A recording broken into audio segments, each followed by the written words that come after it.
are you appearing? Intervenable. Interventions have been allowed on the first one.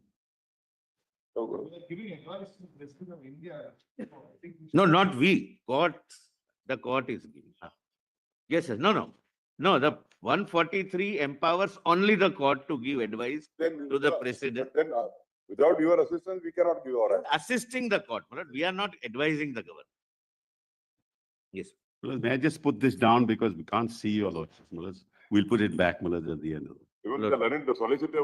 Yes. We will And- not put it back as long as the CV goes on. Your lordship, because here there is no petitioner and respondent. And genuinely, I'm saying this, my lord, without any other meaning. So, Mr. Sibbal, my lord, I'm looking forward to his arguments because he has been a parliamentarian. He has been an elected person answerable to the people. And my lord, we know So he has been a person answerable to the parliament also. parliament, that's why I was coming to that he was also in the governance and how it affects the governance when I come to, my lord, the question of judicial review or, my lord, justiciability. Because people, your lordships are aware of, like, my lord, since last 20-25 years, my lord, you cannot take a voter on a ride. They catch the elected people. You cannot. Take voters on a ride, which earlier used to happen. They catch you that I have this problem, you are not solving me.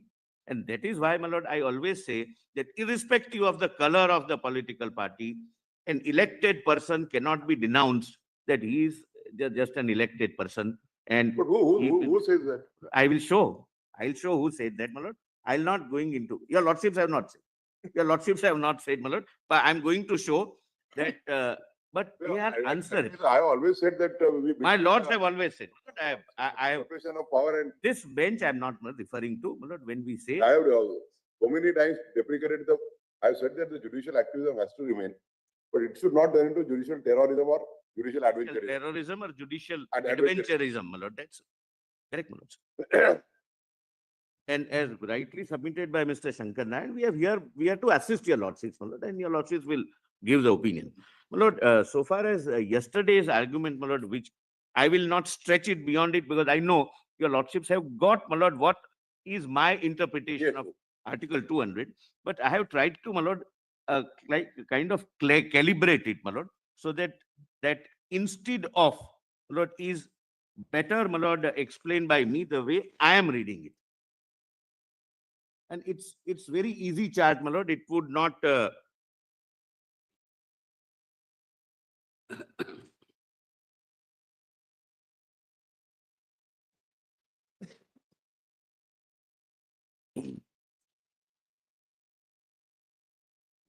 I'm sorry.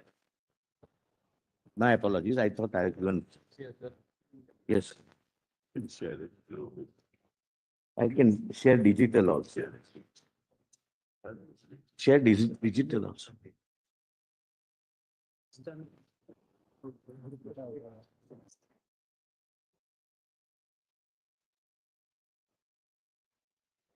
Rest of it is shared with on digital, this thing, for rest. Oh, your lordships, my lord, kindly, my lord, bear with me only for 5 minutes and I'll switch over to the next point. The governor shall declare, I'm not repeating declaration has its meaning. It's a constitutional declaration. He has 3 options. First, let us come to the first option, grant assent. Now, what are the facets of granting of assent? Lord, please see the left-hand side route which the governor can take. At the outset, he grants assent. The bill becomes Senate. Correct, my lords? But he can defer grant of assent and take a decision to in the proviso. Bill is returned by the House to the governor with or without modification. Then he will have 2 options. Lord, if your lordships can. Then he will have 2 options. He can grant assent. That's all right. My recommendations or whatever. We have gone through the chart. These only debates what you argued yesterday. My lord, but my lord, second, my lord, let me at the cost of repetition show what is second. Second is a withhold option, which in my submission is a standalone option, and it is a complete action of the constitutional functionary. According to you, Punjab has been wrongly decided. Yes, my lord, but he has a choice. My lord, right side, At the outset, if he withholds for, my lord, reasons, my lord, which I have explained, some things is so patently unconstitutional or something going against the nation or clearly in the first schedule, etc., then the bill falls through. Now the question was, instead of, this is where instead of comes. Instead of taking this route of at the outset withholding, resorts to the proviso instead of withholding. Then, my lord, it is returned to the house. And if it comes back, he will have two options, my lord. He will grant assent that, okay, I'm bound because I cannot now withhold because I have resorted to the proviso. Or he can reserve the bill for consideration of the president. My lord, third is there is one new element which, my lord, which I have, and there cannot be any the dispute on this element. When he reserves the bill at the outset for the consideration of the president, for presidential assent, my lord, first can be in case of repugnancy. If he feels that it is repugnant to some central law, he will refer it. Second column, my lord, which is a bigger column, your lordship need not read. There are certain provisions in the constitution itself which mandates that if your state legislature is passing this law, mandatorily presidential assent is required. It's nobody's discretion, neither governor nor council of ministers, nobody. My lord, for example, Article 31(3), 31A, before amendment, then second proviso to Article 2, so and so, so and so, so and so. There are several provisions.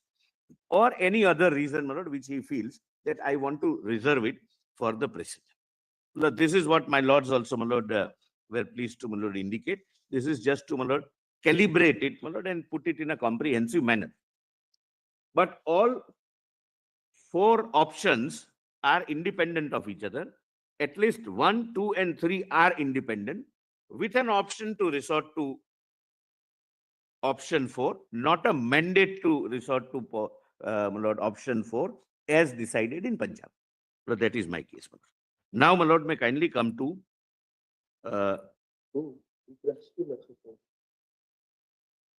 sort of page number.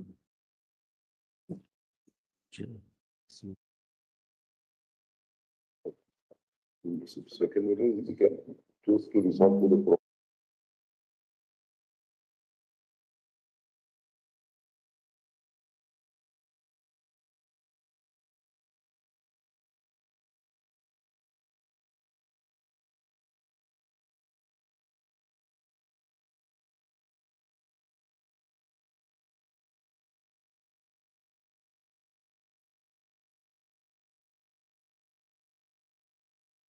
your arguments. You have That argument is over. I'm coming to the next. My lord, there are some judgments which I have cited, how proviso is to be interpreted, but I don't wish to cite it here. It's a fairly settled proposition, and your lordships are fully aware. It is cited for ready reference. very well-known phrase. Yes, yes. My lord, so page 187. My lord, this is the second question, my lord, which I am addressing. The first part is over. 200 and 201 is over. Whether governor is bound by the aid and advice tendered by the council, That is page number. 187, my lord, of my written submissions. my lord. So PDF page also same. PDF page is there. Well, your lordships have Yes. PDF page or the physical file, my lord. I can accordingly. The PDF page is 94. Para 166, my lord.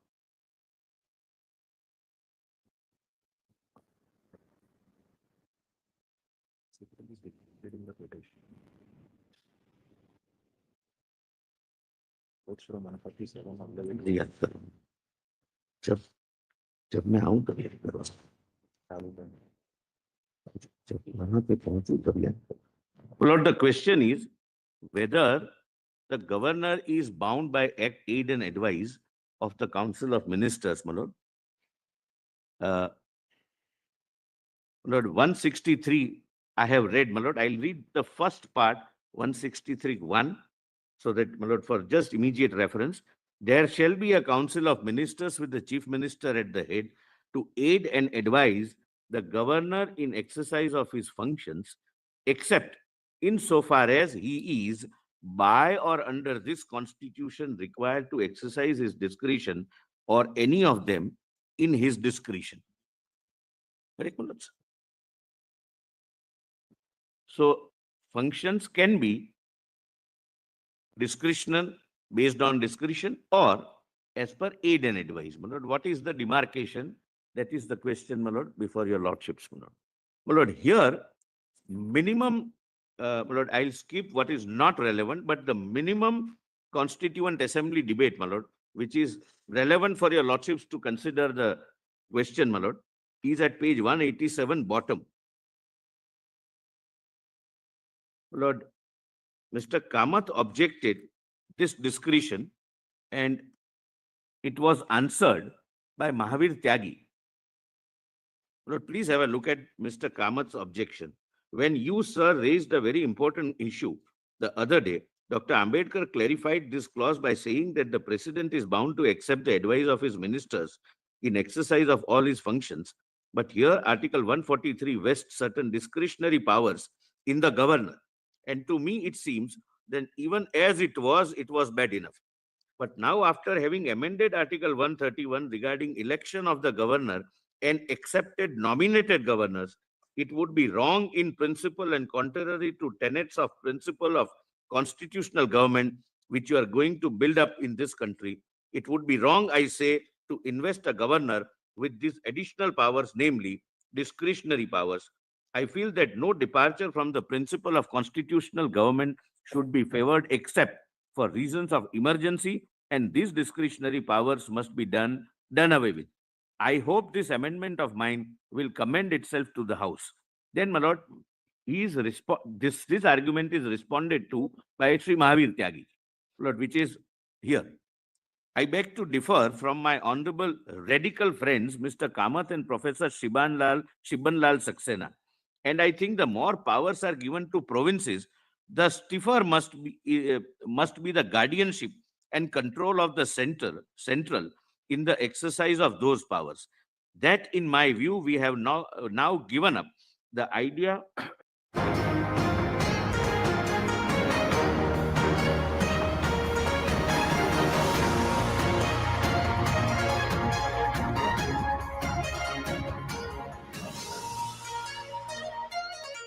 We have to see that the policy of the center is carried out. We have to keep the state linked together, and the governor is the agent, or rather, he is the agency which will press for and guard the central policy. In fact, our previous conception has now been changed altogether. The whole body politic of a country is affected and influenced by the policy of the center. Take, for instance, subjects like defense involving questions of peace or war, of a relationship with foreign countries, of our commercial relations, exports and imports. All these are subjects which affect the whole body politic, and the provinces cannot remain unaffected. They cannot be let free of the policy of the center. The policy which is evoked in the center should be followed by all the states. And if the governors were to be in the hands of provincial ministries, then there will be various policies in various provinces, and the policy of each province shall be as unstable as the ministry. For there would be ministries of various types having different party levels and different programs to follow. Their policies must differ from one another. It will therefore be all the more necessary that there must be coordination of programs and policies between the state and the central government. The governor, being the agency of the center, is the only guarantee to integrate various provinces or the states. The central government also expresses its thought, itself, through the provincial states. Along with their own administration, they have also to function on behalf of the central government. A governor shall act as the agency of the center, and we'll see that central policy is sincerely carried out. Therefore, the governor's discretionary power should not be interfered with. Democratic trends are like a wild beast. Say what you will, democracy goes by the whims and fancies of parties and the masses. There must be some such machinery which will keep this wild beast under control. I do not deprecate democracy. Democracy must have its way, but do not let it degenerate into chaos. Moreover, the state governments may not be quite consistent in their own policies. Governments may change after months or years, with them will change their policies. The governors may change too, but the policy and instructions given by the center to the governors will remain practically unchanged. The more the powers given to the states, the more vigilant must be the control. The governor must remain as the guardian of the central policy on one side and constitution on the other. His powers, therefore, should not be interfered with. He is not for nothing. He is not just a showpiece. My lord, thereafter, your lordships may kindly turn the page, my lord. Pandit Thakur Das Bhargav, my lord, continues the discussion.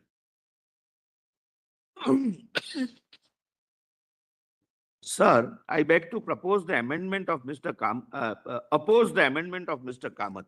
Under Article 143, the governor shall be and in the exercise of his functions by the Council of Ministers. It is clear so far. कुछ cut गया है मेरा.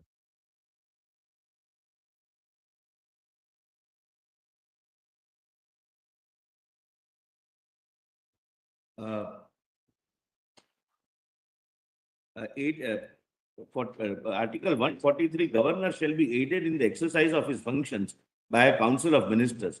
It is clear so far. I gave notice of an amendment which appears on the order page at so and so, which I have not moved. In that amendment, I have suggested that the governor will be bound to accept the advice of his ministers on all matters except those which are under this constitution required to be exercised by him in his discretion.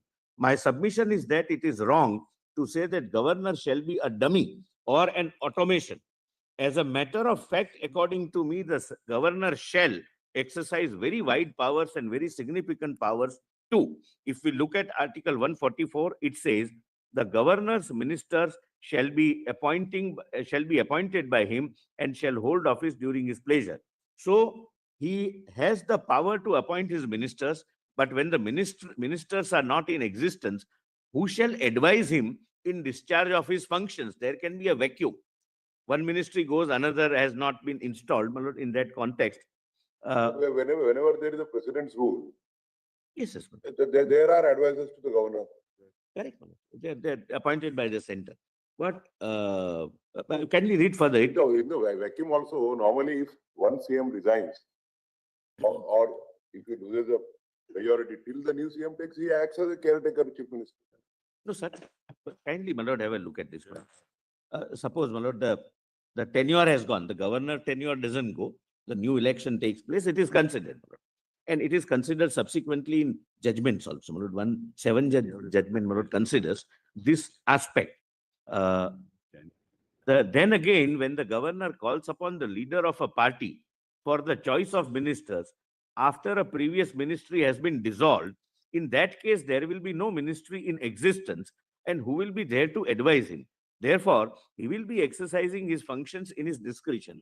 It is wrong to assume that the governor will not be charged with any function which he will exercise in his discretion. Article 175 and 188 are other articles which give him certain function which he has to exercise in his discretion. That is Article 200, and 188 is emergency powers. My submission is that, according to me, the governor shall be a guide, philosopher, and friend of the ministry, as well as people in general, so that he will exercise certain functions, some of which will be in the nature of unwritten conventions, and some will be such as will be expressly conferred by this constitution. He will be a man above party, and he will look at the ministry and government from a detached standpoint. He will be able to influence the ministers and members of the legislature in such a manner that the administration will run smoothly. In fact, to say that a person like him is a mere dummy, an automation, or a dignitary without powers is perfectly wrong. It is quite right that so far as our conception of a constitutional governor goes, he will have to accept the advice of his ministers in many matters. But there are many other matters in which the advice will neither be available, nor will be bound, nor will he be bound to accept that advice. my lord, thereafter, my lord, Dr. Ambedkar's speech, which I have read, my lord, in a different context. So, my lord, I am not reading it here, but he, my lord, substantially echoes the Mahavir Tyagi view and the view of Pandit Thakur Das. Now, my lords, may kindly come to my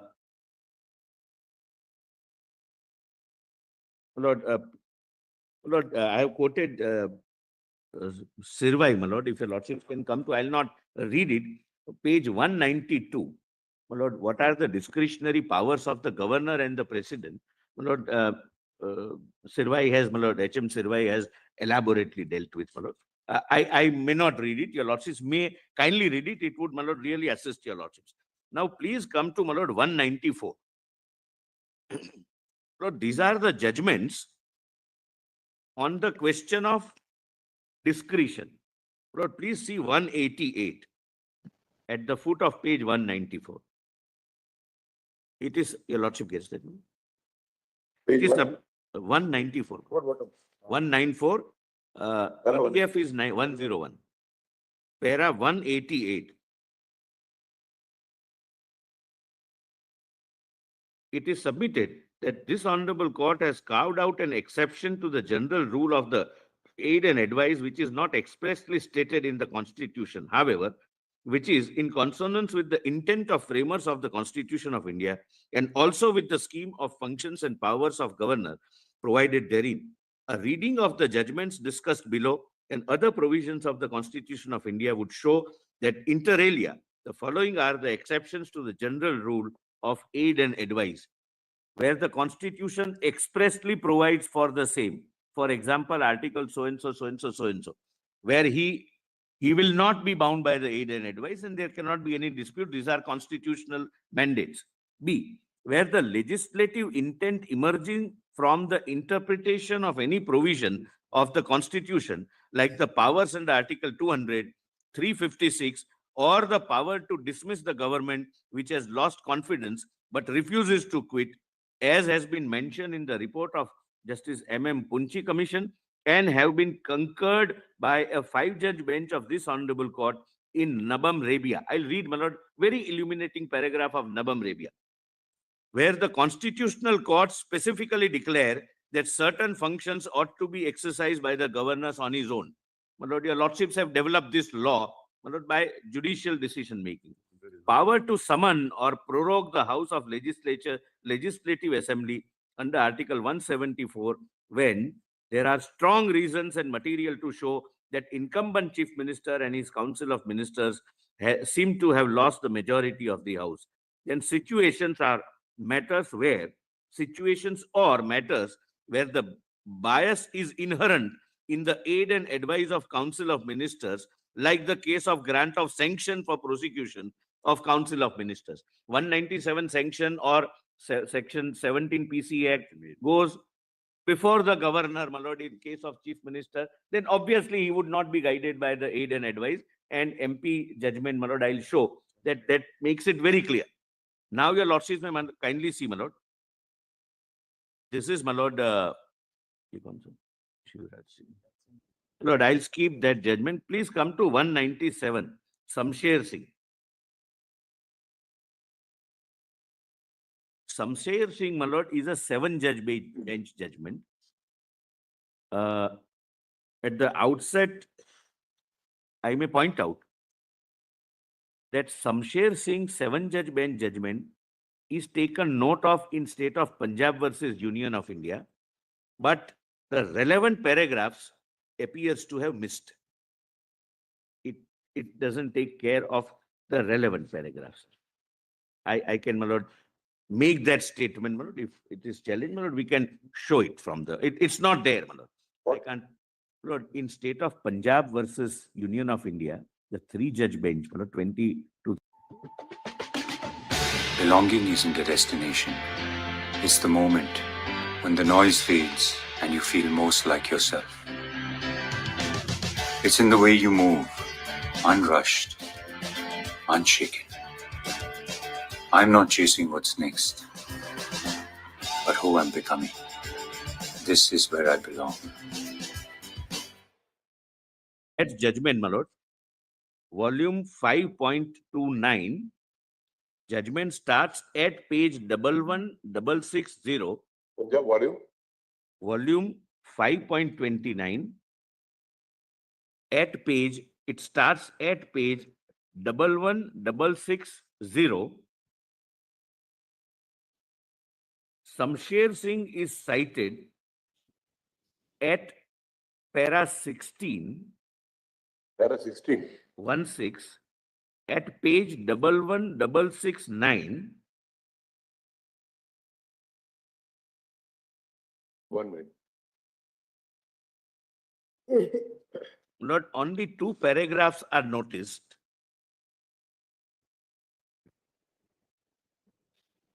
The lordships may come to 11669. Yeah. My Lord Justice Narasimha has, my lord. Para 16, my lords have.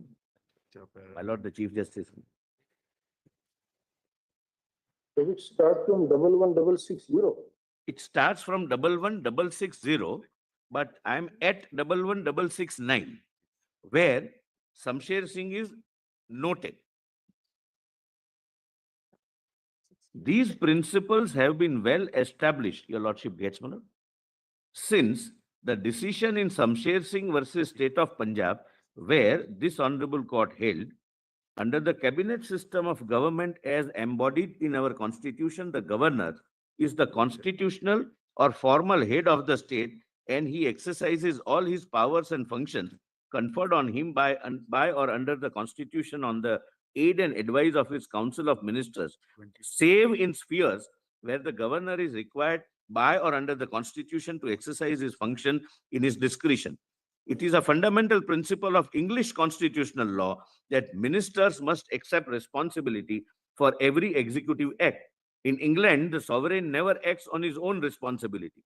The power of sovereign is considered by the practical rule that Crown must find advisors to bear responsibility for his action. Those advisors must have the confidence of House of Commons.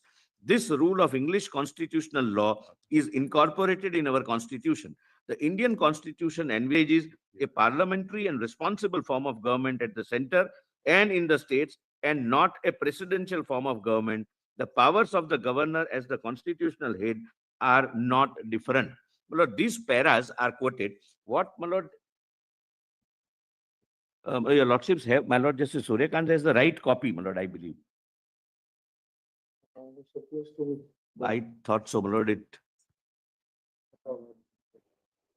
My lord, volume Roman 5, 29. From Allahabad, there's nothing there. नहीं 11,670 page खोलिए My lord, can I give my copy for immediate reference? My lord? यानी मिल गए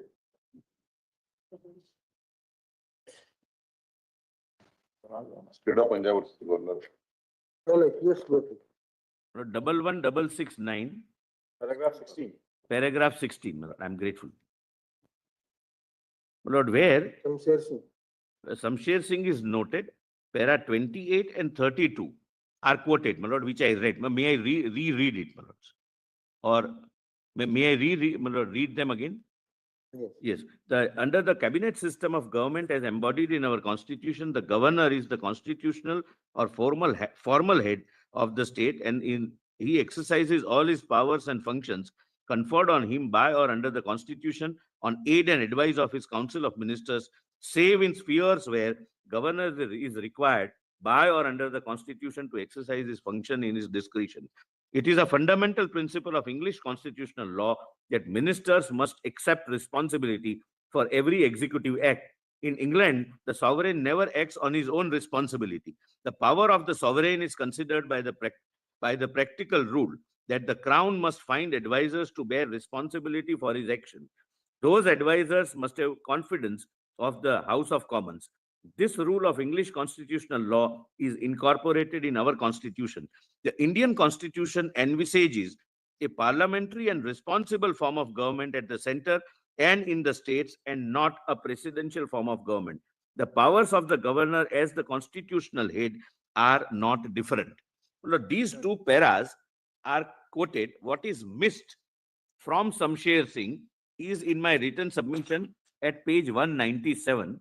My lord, these two paragraphs.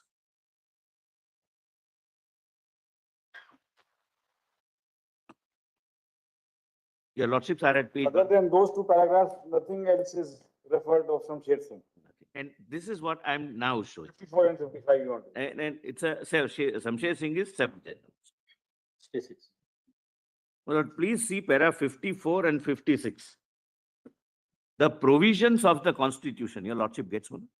The provisions of the Constitution which expressly require the governor to exercise his powers in his discretion are contained in articles to which reference has been made.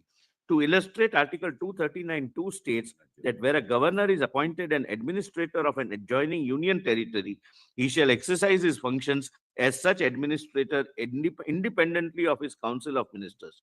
The other articles which speak of discretion of the governor are para so-and-so, para so-and-so, so-and-so 6th schedule, and article so-and-so, so-and-so.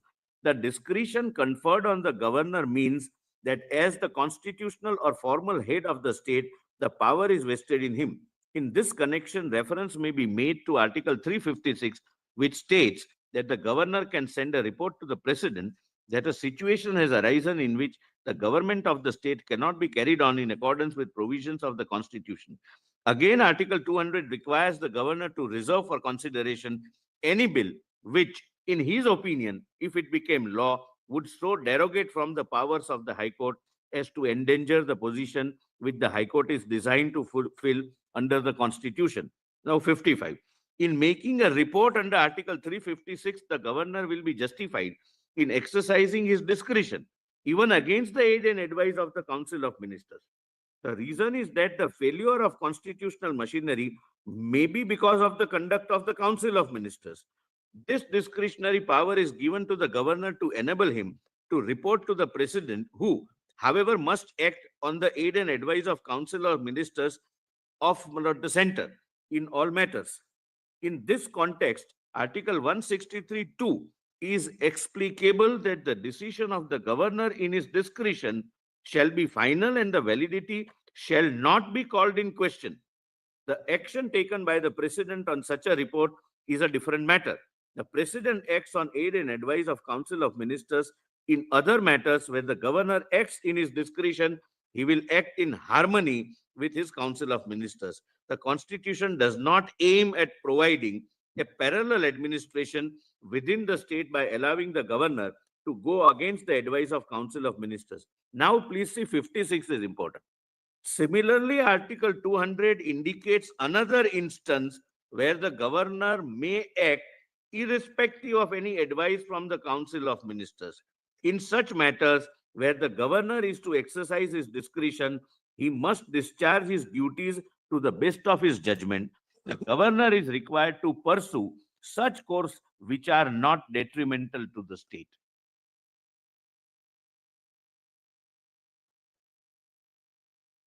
My lord, now I'll come to that, my lord, and my learned friend also will take assist your lordships on that.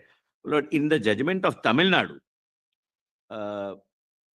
this is my lord, distinguished by the Honorable two-judge bench, my lord, relying upon a concurring opinion in this seven-judge bench judgment, my lord.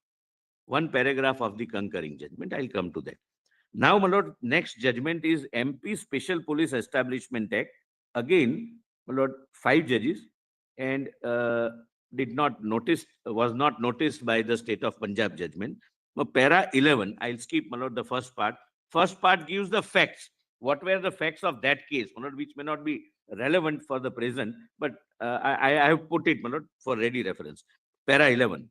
Mr. Sorabji submits that even though normally the governor acts on the aid and advice of Council of Ministers, but there can be cases where the governor is, by or under the Constitution, required to exercise his functions or any of them in his discretion. The Constitution of India expressly provides for contingencies, my lord, so-and-so, so-and-so, so-and-so. However, merely because the Constitution of India expressly provides, in some cases, for the governor to act in his discretion, can it be inferred that the governor can so act only where the Constitution expressly so provides? If that were so, then subclause 2 of Article 163 would be redundant. A question whether a matter is or is not a matter in which the governor is required to act in his discretion can only arise in cases where the Constitution has not expressly provided that the governor can act in his discretion. Such a question cannot arise in respect of matters where Constitution expressly provides that the governor is to act in his discretion. Article 163(2) therefore postulates that there can be matters where the governor can act in his discretion even though the Constitution has not expressly so provided. Mr. Sorabji relies on the Samsher Singh versus State of Punjab. A 7-judge bench of this court inter alia considered whether the governor could act by personally applying his mind and or whether under all circumstances he must act only on the aid and advice of councillors ministers. It was inter alia held as follows. My Lord, para 54 to 56. Which you just read. Which I just read, which, my Lord, appears to have escaped the attention of the bench in State of Punjab. Now, my Lord, again, MP judgment again starts. Thus, as rightly pointed out by Mr. Sorabji, a 7-judge bench of this court has already held that the normal rule is that the governor acts on the aid and advice of Council of Ministers and not independently or contrary to it. But there are exceptions under which the governor can act in. Hello hello Vinay గారు, మేము డబ్బు investment bank నుంచి call చేస్తున్నాం. మీ డబ్బుని 10 చేస్తాం. మిమ్మల్ని ఒక group కి యాడ్ చేస్తాం. అందులో ప్రూఫ్స్ కూడా పెట్టాం. ఒక్కసారి చెక్ చేయండి. మీరు అద్భుతం బ్రదర్. నా డబ్బులు కూడా పెట్టండి. సార్, జస్ట్ గ్రూప్ లో చెప్పినట్టు ఫాలో అవ్వండి. అలాగా అయితే మీరు టెన్షన్ పడకండి. మీరు ఏ నంబర్ నుండి కాల్ మాట్లాడుతున్నారో Not alien to the Constitution. It is recognized that there may be situations where by reason of peril to democracy or democratic principles, an action may be compelled which from its very nature not amenable to ministerial advice.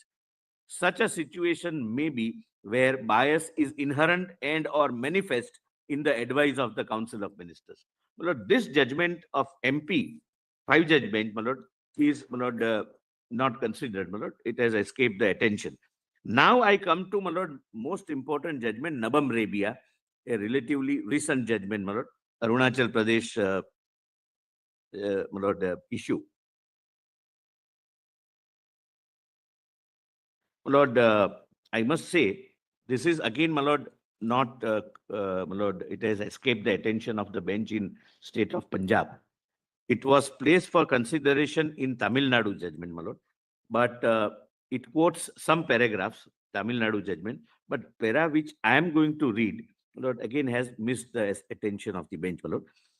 Kindly see, my Lord. Similarly, in Nabam Rabia, para 151, 152, the Honorable Court referred to the Punchi Commission's formulation that governors' discretionary powers include to give assent or withhold or refer a bill for presidential assent under Article 200 and expressly endorse and adopt it. It was held as under. But 151, the important observation in Justice M.M. Punchi Commission report with reference to Article 163(2) are contained in para 4.5. The relevant extract in the extract of the same is as under. Article 163(2) gives an impression that the governor has a wide, undefined area of discretionary powers even outside situations where the Constitution has expressly provided for it. Such an impression needs to be dispelled. The Commission is of the view that the scope of discretionary powers under Article 163(2) has to be narrowly construed, effectively dispelling the apprehension, if any, that the so-called discretionary powers extends to all the functions that the governor is empowered under the Constitution. Article 163 does not give the governor a general discretionary power to act against or without the advice of his Council of Ministers. In fact, the area for exercise of discretion is limited, and even in his limited area, his choice of action should not appear to be arbitrary or fanciful. It must be a choice dictated by reason, activated by good faith, and tempered by caution.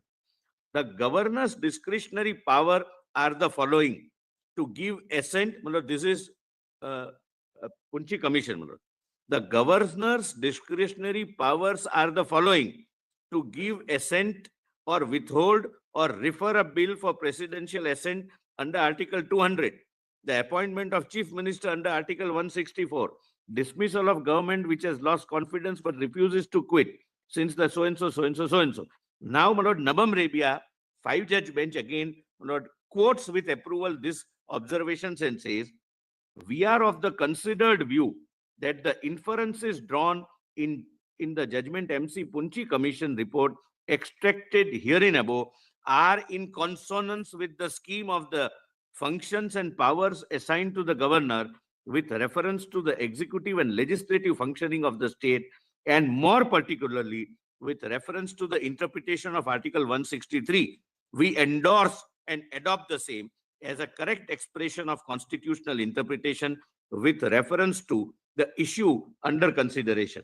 My lord, if your lordships were to see, my lord, how this is dealt with in Tamil Nadu, volume 31, my lords.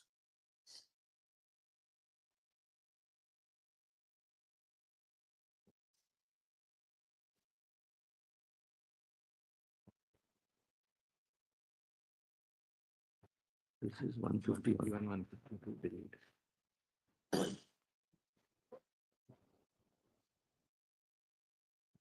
Lord, this Nabam Rabia is missed in Punjab judgment. Tamil Nadu judgment takes note of it. But please see, my lord, so far as these two paragraphs are concerned, my lord, that again has missed the attention of the bench, my lord, in Tamil Nadu, my lords.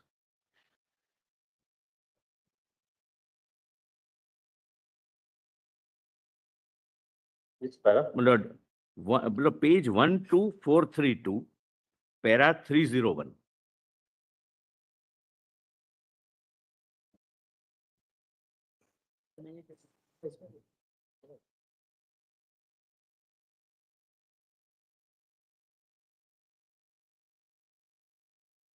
The lordship gets, my lord.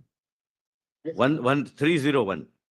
Lord, another constitution bench of this court in Nabam Rabia had the occasion, my lord. Thereafter, the One page number? I'm sorry, 12432. Yes. Paragraph 12432. Yes. Para 301. Another constitution bench of this court in Nabam Rabia. Nabam Rabia is, my lord, taken note of. Then, my lord, the honorable court is pleased to quote 140, para 147.1, 147.2, 148, 149, and at page 12435, Lord, possibly misses 151 and 152, which I read, and comes to 154. And this discussion in Tamil Nadu is directly while dealing with the question of discretion.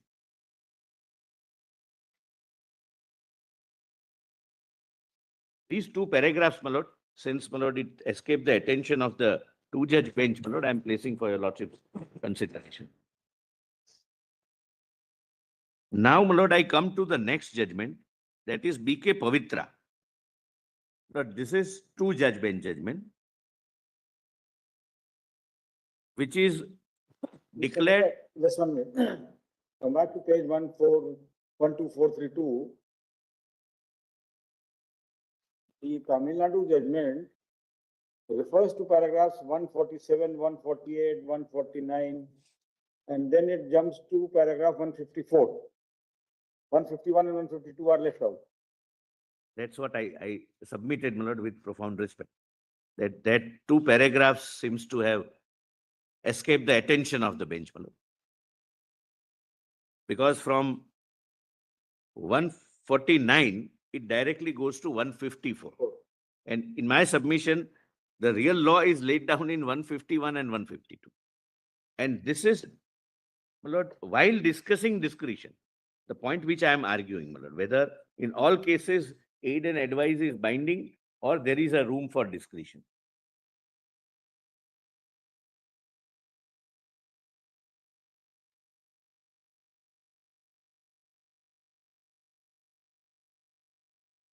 Yes. Lord, now please come to page 200 of my submissions, my Lord. BK Pavitra judgment. Lord, this issue was squarely there. Can you This- read the 154 with Tamil Nadu refers to underline Only a minute. which comes after 152. They same very page. 154 of Tamil Nadu follows 151 and 152. This is Nabam. Please contain the door. Lord, the paragraph are 154 is Nabam. वो दो missing. चार paragraph बाद में- बाद में- 151 and 150. Lord, 154 is slightly different from 151, 150. It is not slightly, but not substantially. Lord, now kindly come to BK Pavitra. Page 200. This is, of course, a two-judge bench judgment, but it is declared per incurium. And I'm not repeating the argument, my lord, but this itself was sufficient enough for a reference under 145.3. Lord, apropos your lordship's very correct, my lord, the proposition, my lord, the Chief Justice says at the outset that in every matter we are not supposed to look at 145.3. But as far as justiciability is concerned, paragraph 155.5, Nabam Rabia. Yes, ma'am. But 155 will have to be read in context of 151, Yes, 150. but then even you read 155.5. Fifthly, the underlined portion, highlighted part.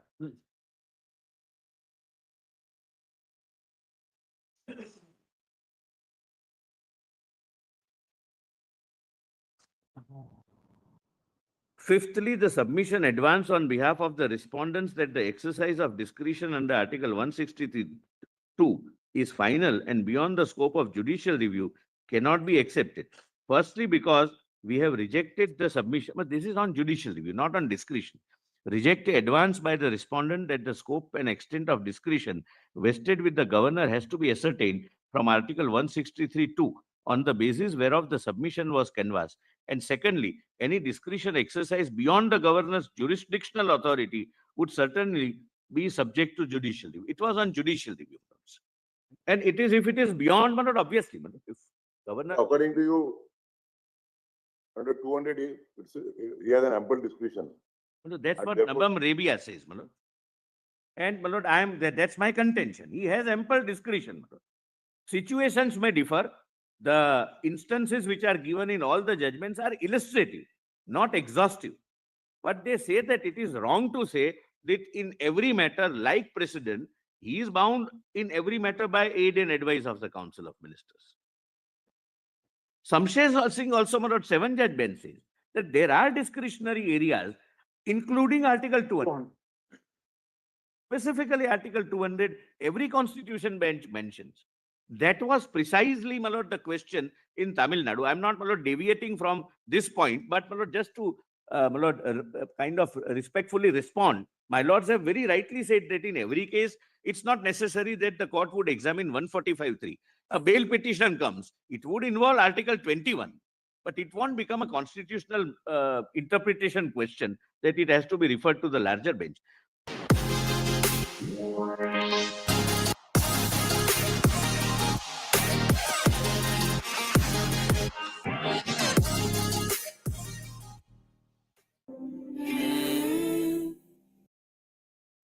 My lord, para 66. This is, my lord, declared to be per incurium by the 2-judge bench, my lord, in Tamil Nadu. I'll show, my lord, that. Where a bill is not a money bill, your lordship gets. Where a bill is not a money bill, the governor may return the bill for reconsideration, upon which the house or houses, as the case may be, will reconsider the desirability of introducing the amendments which the governor has recommended. If the bill is passed again by the house or houses, as the case may be, the governor cannot thereafter withhold assent.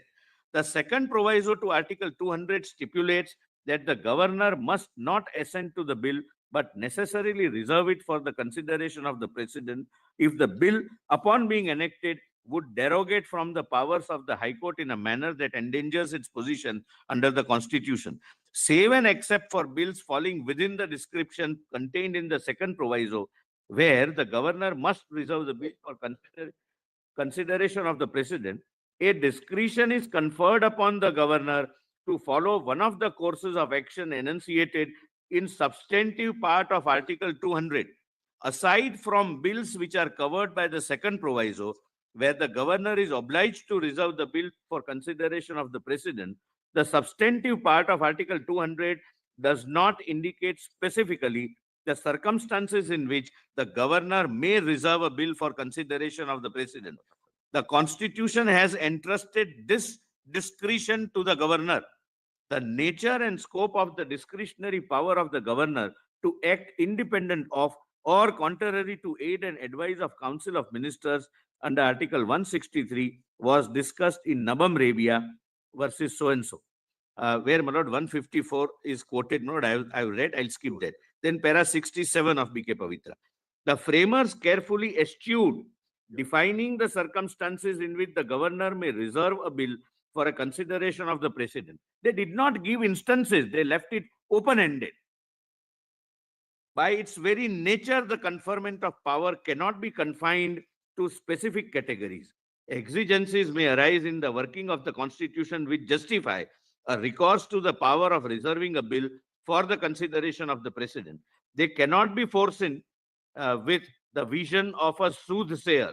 The power having been conferred upon a constitutional functionary, it is conditioned by the expectation that it would be exercised upon careful reflection and for resolving legitimate concerns in regard to the validity of the legislation.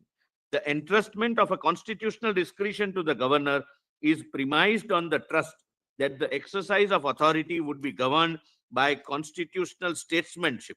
In a federal structure, the conferment of this constitutional discretion is not intended to thwart democratic federalism.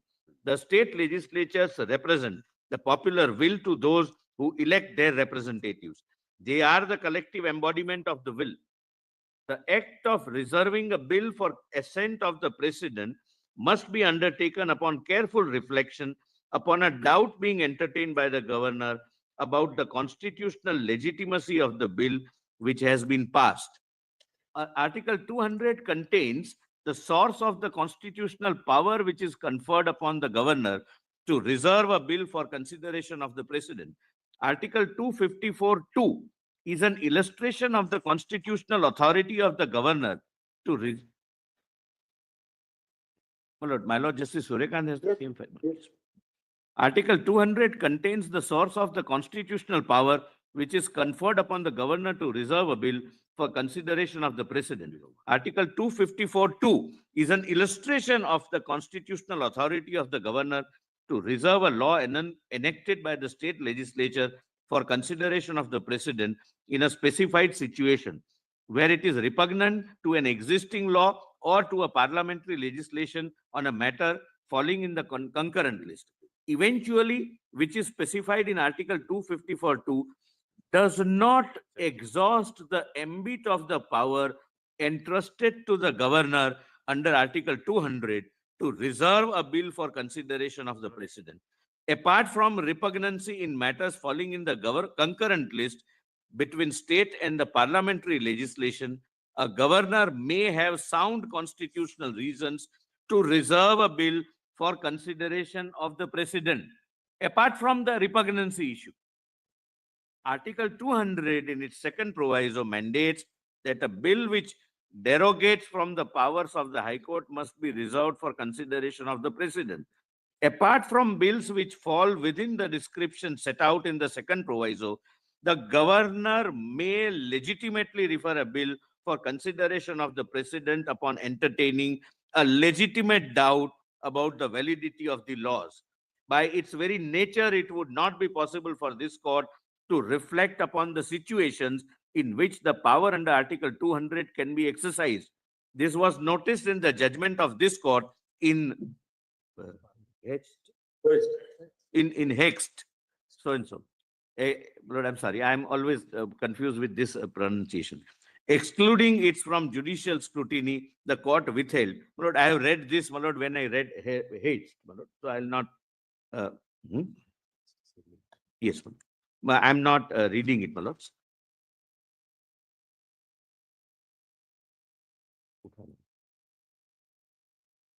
Now, your lordships, my lord, kindly come to, my lord, this point is over, my lord. My lord, there are some issues, my lord, which we have divided with a view to save time, my lord. My learned friend also would assist your lordships, would supplement without, my lord, repeating, my lord. They would be able to more and effectively assist your lordships. My lord, kindly come to 204. In a louder manner. Yes, sir. Both of them. No, anything remains, no, not survives. Yes, sir. We'll have to put off the wife. Yeah, yeah.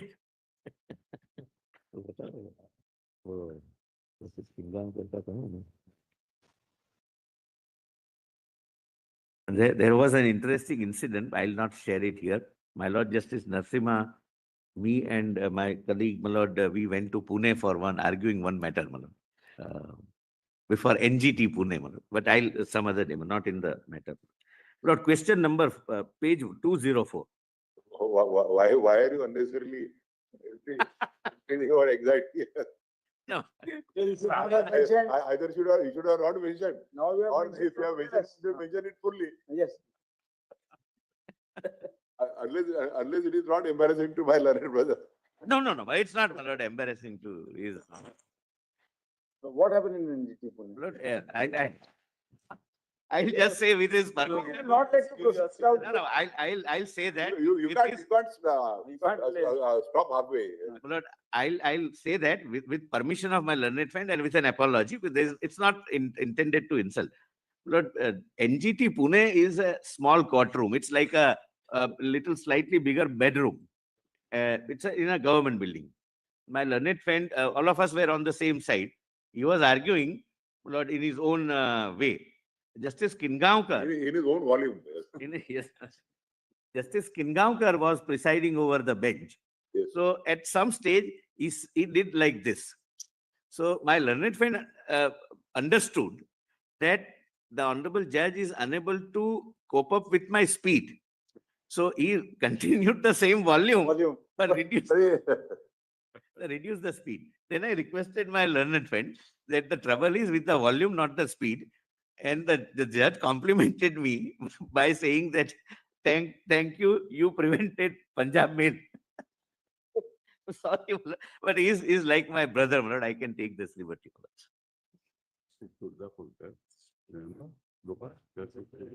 My Lord, page 204. Lord, this is, my Lord, something very, very serious, and your lordships may take this, Lord, into consideration. One constitutional organ prescribing time limits for another constitutional organ. Lord, I can, my Lord, I have no quarrel and I will never argue, my Lord, and I'll pitch my argument that statutory functionaries can be bound by a time limit. The deputy collector deciding to grant or withhold non-agricultural permission. But would it apply to constitutional functionaries, which are coordinate constitutional functionaries? My Lord, these are the two questions, my Lord, which are question number 5 and question number 7.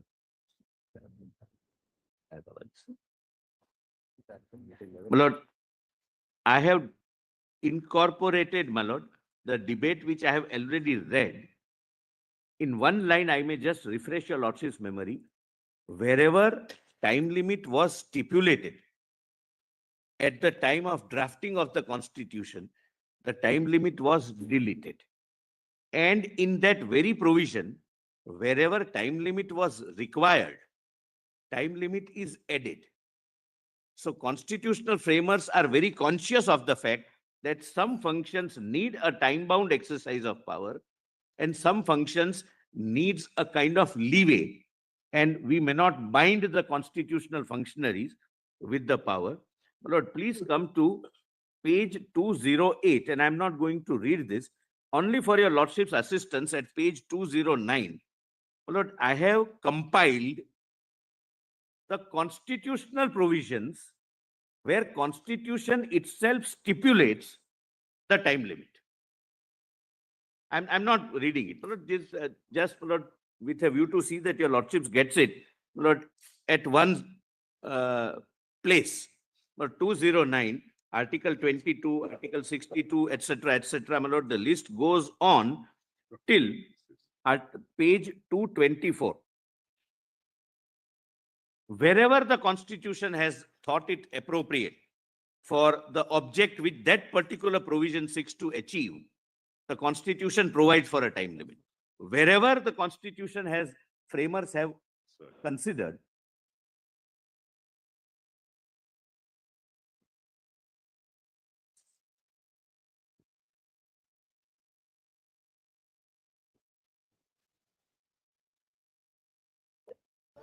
मेरा सपना है बड़ी होकर India की prime minister बनना। सब हंसते हैं और कहते हैं अरे छोटी हो, गांव में स्कूल भी नहीं है, पढ़ोगी कैसे, बनने चली प्राइम मिनिस्टर। पर बाबा कहते हैं जब मिट्टी सूखी हो तो बीज को और भी जिद्दी होना पड़ता है। हमारी पढ़ाई वही जिद है और कब ये चिंगारी एक आग बन गई पता ही नहीं चला। जब सपनों को हकीकत है बनाना तो फ्यूलिंग बने बस एक बहाना। रिपॉस फ्यूलिंग सपनों की। itself, my lord, in my respectful submission, may not be correct because commission does not say that do it by way of a judicial adjudication. It has to be, my lord, logically. I don't have to stretch this point any further. If a commission is appointed by the central government of the day will consider whether to bring it by way of an amendment or not. But very interestingly, my lord, a converse situation has arisen. My lord, in one judgment, which your lordships would find at page 231, where one organ of the state, namely the legislature, provided for the time limit for another organ of the state, namely the judiciary. And matter went before, my lord, 7 judges bench. And your lordships would find the judgment at page 231. 238. 231.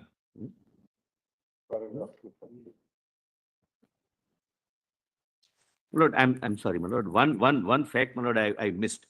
Lord, there are judgments which I have cited from page 224 to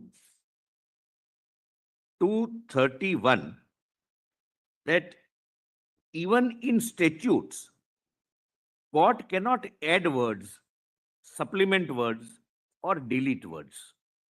Lord, the leading judgment. Except causes omissus. Yes, it is conscious omission.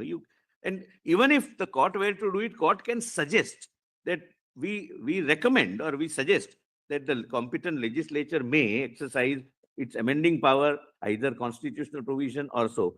But my lord, one judgment, which is I'm not reading, page 228. 228 is the judgment, Lord, where my lord Justice Narasimha was also, my lord, on the bench. Suprio versus Union of India.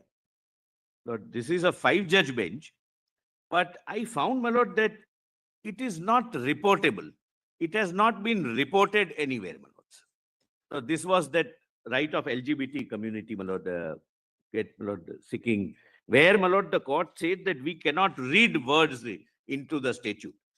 Lord, this judgment remains unreported. Thereafter, there are 2 judgments which relies upon this judgment, and those 2 judgments, my lord, including electoral bond, they are reported. But this judgment, my lord, remains unreported. As a matter of fact, that's all. Otherwise, my lord, it's a leading landmark judgment, my lord, laying down several issues of seminal constitutional importance, my lord, not only for the country, but for the society. I leave it at that. My lord, page 231. Yes. Page 231, my lord. When, my lord, legislature, my lord, provided for timeline for the judiciary. This is where, my lord, we say the separation of powers, constitutional committee between or amongst three or coordinate organs of the state. In P. Ramchandra Rao versus State of Karnataka, Lord, that is 7 judges, has been held that time limits for criminal trials cannot be prescribed. Lord, your lordships would see, sometimes facts may justify time limit, but justification does not confer jurisdiction. We may come across a situation where we feel that it is fully justified, that some time limit should be done. But if there is no jurisdiction, there is no jurisdiction. Justification can never confer jurisdiction.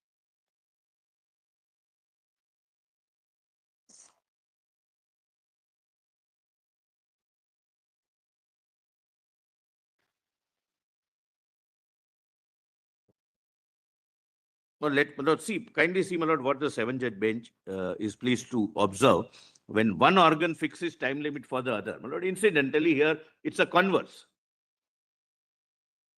Legislature fixing it for the judiciary. Para 225, my lord, of this judgment I have quoted. During the course of its judgment, also the Constitution bench made certain observations which need to be extracted and reproduced. But then speedy trial or other expressions conveying the said concept are necessarily relative in nature. Kindly pause here for a minute. There are several considerations: lack of staff, lack of the burden of cases, several considerations. Depending upon case to case, like. Case to case, some case may take longer, some Bomb case blast case, there might be 200, 300 witnesses.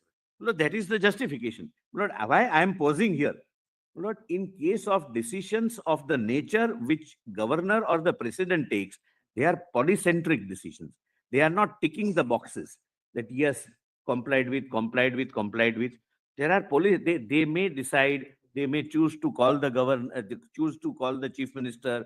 They may take some other consultative process to ensure that there is no impasse, etc., etc. And therefore, there may be several reasons for the delay. One may ask, speedy means how speedy? How long a delay is too long? We do not think it's possible to lay down any time schedule for conclusion of criminal proceedings. The nature of offense, the number of accused, the number of witnesses, the workload in the particular court, means of communication, and several other circumstances have to be kept in mind. It is neither advisable nor feasible to draw or prescribe an outer time limit for conclusion of all criminal proceedings. It is not necessary to do so for effectuating the right to speedy trial. We are also not satisfied that without such an outer limit, the right becomes illusory. Even apart from Article 21, courts in this country have been cognizant of undue delay in criminal matters, and whenever there were inordinate delay or whether proceedings were pending, where the proceedings were pending for too long and any further proceedings were deemed to be oppressive and unwarranted, they were put an end by making appropriate orders. Prescribing periods of limitation at the end of which the trial would be obliged to terminate the proceedings and necessarily acquit or discharge the accused, and further making such directions applicable to all the cases in the present and for future, amounts to legislation which in our opinion cannot be done by judicial directives and within the arena of judicial lawmaking power available to the constitutional courts, however liberally we may interpret Article 32, 21, 141 and 142 of the Constitution. The dividing line is fine but perceptible. Courts can declare the law, they can interpret the law, they can remove obvious lacunae and fill the gaps, but they cannot entrench upon the field of legislation properly meant for legislature. Binding decisions can be issued for enforcing the law, and appropriate directions may issue, including laying down of timelines or chalking out a calendar for proceedings to follow to redeem the injustice done or for taking care of rights violated. in a given case or set of cases depending on facts brought to the notice of the court. Now, my lord, this court says this, my lord, which generally it reserves its own my lord, domain. This is permissible for the judiciary to do. Legislature cannot. But it may not, like the legislature, enact a provision akin to or on the lines of chapter so-and-so of the Code of Criminal Procedure. So legislature cannot. My lord, here also, I think, my lord, the provision was deemed acquittal or something.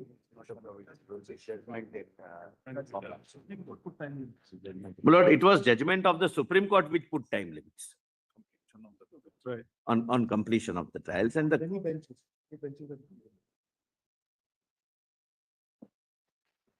Lord, recently in Allahabad High Court, my lord, judgment also, Lord, where the my lord, that Asian resurfacing judgment that it will have to be decided within 6 months or interim order will be deemed to have been vacated. So that is reviewed.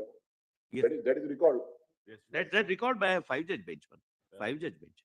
Lord, here the judgment said judiciary's power is untrammeled, Lord, as per all the judgments, that if it is not decided within 6 months, the interim order is deemed to have been vacated. We are also dealing with, my lord, similar situation where it is deemed assent, etc. My lord, I'll come to that. Outer limit at all. Your question is, isn't there an outer limit? Can the constitutional interpretation be left to a vacuum? Creation of a vacuum, a long jump. No, there are two answers. Jump by. Of course, we have had that there's nothing like a pocket veto. Just keep it and don't respond. That's not permissible. But though we can't specify a time limit.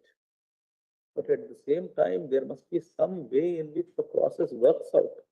Can it be a situation where not acting on a bill which is sent to the governor? No, that is Itself is a full stop, no further, is it? Lord, I'll answer it. Where we need your assistance. Yes, I'll answer, my lord, in two ways. A, what your lordships very rightly, my lord, feels pained at is a justification for fixing time limit, but will not confer jurisdiction to fix time limits. Number two, if that is so, Lord, we are not flooded with cases where, my lord, such situations have arisen. Lord, there are instances where, Lord, 1 or 2 states have come, my lord, with such situations.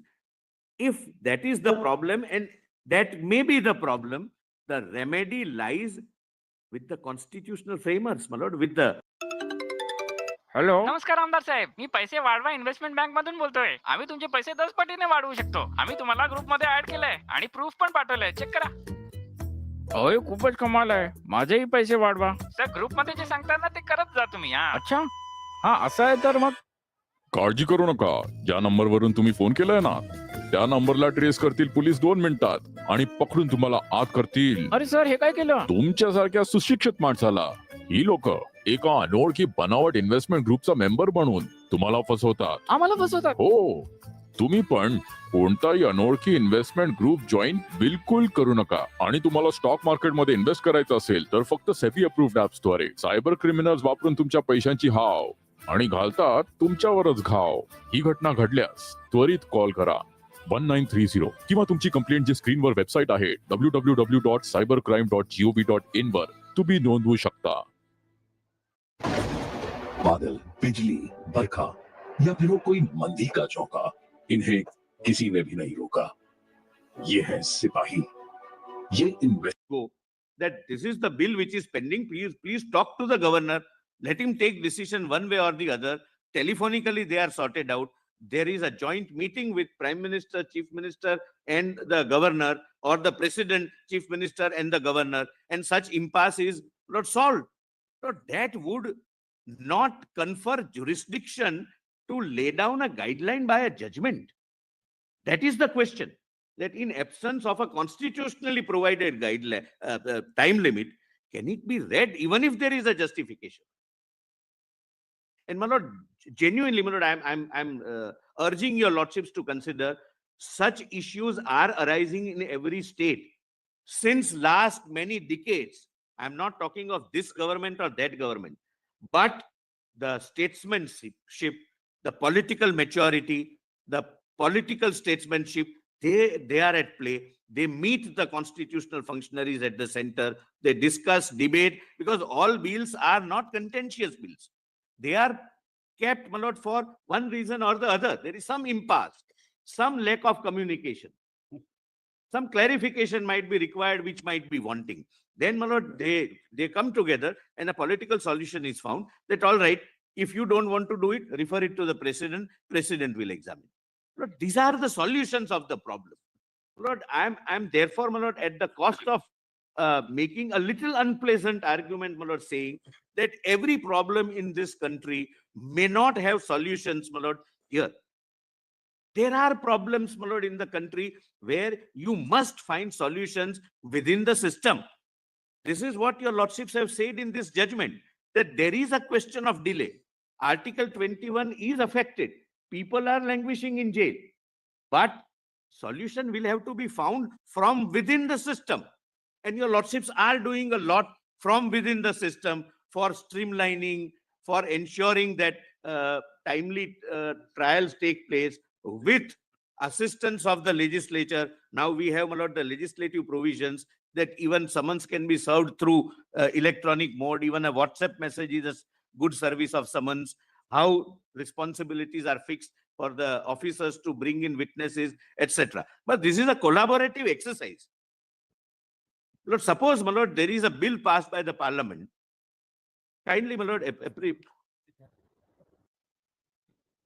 suppose there is a bill passed by the parliament that people of the country are approaching us, that my trial is pending since 30 years, my son is in jail, and it is not being taken up. I'm posing a question to myself, my lord, can the executive, maybe the president of India, say that, no, I understand there is a problem, and therefore your trial is treated to have been terminated. You are deemed to have been acquitted. You have already undergone 30 years. It cannot be done. Justification can never confer jurisdiction. And this separation of power, my lord, I'm saying without mincing words, must be a two-way street.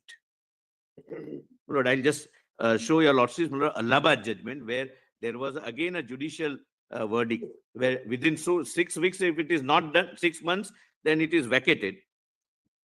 Then, my lord, this court, my lord, speaking through 5 judges bench, set aside that no time limit can be prescribed. Now, please come to another judgment, which is again a landmark judgment, my lord. Mr. Solicitor, that against the inaction of the governor in a particular given case. It can vary from state to state, it can vary from action to action, or inaction to inaction. My apologies.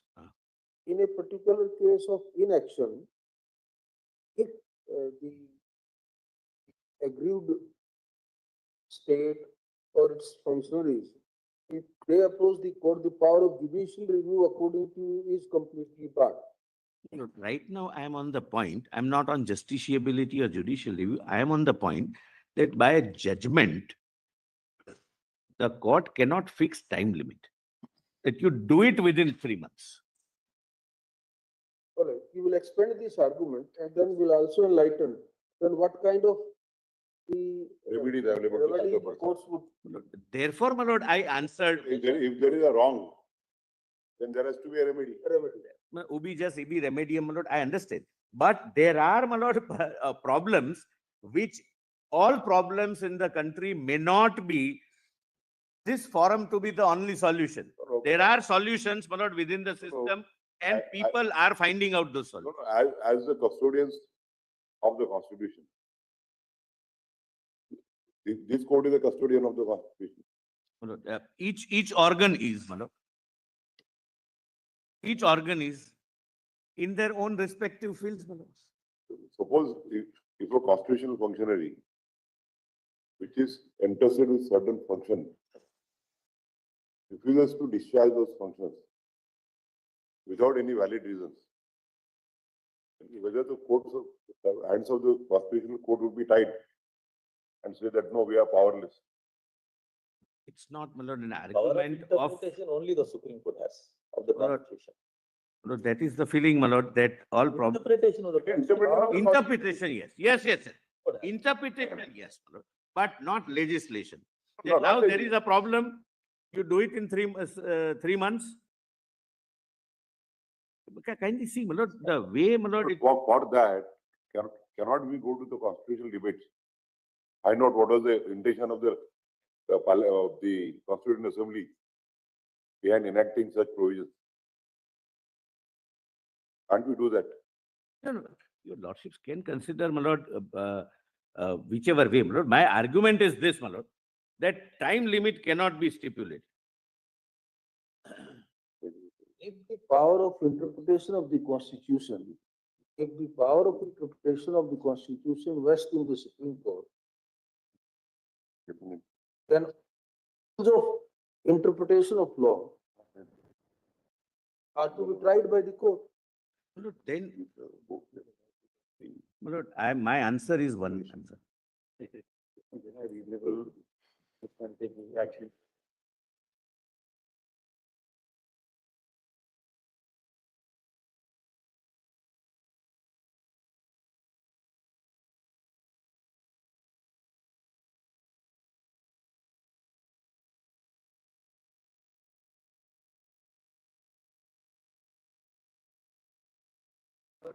Justiciability is something else.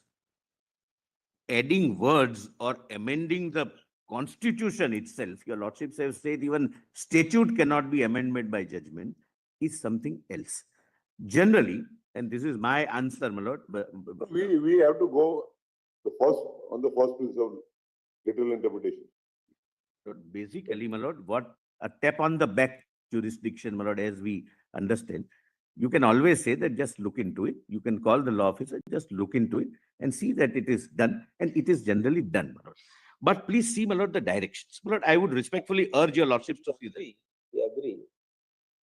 But if extreme view is taken, is no justification to argue that you can't therefore take any view at all. We are not at the two extremes of prescribing time limits now here within 1 week or so, or on the alternative, don't have a power at all to do it. My lord, There must I'm be a coming. way by which you make the constitution work, My lord, process work. flexibility has to be there. The system must work smoothly. No, there is no doubt that you must have free play in the joints. My lord, kindly see the But, direction for my satisfaction. Yes, that is, From page 12569, volume 31, volume 31, Roman 531.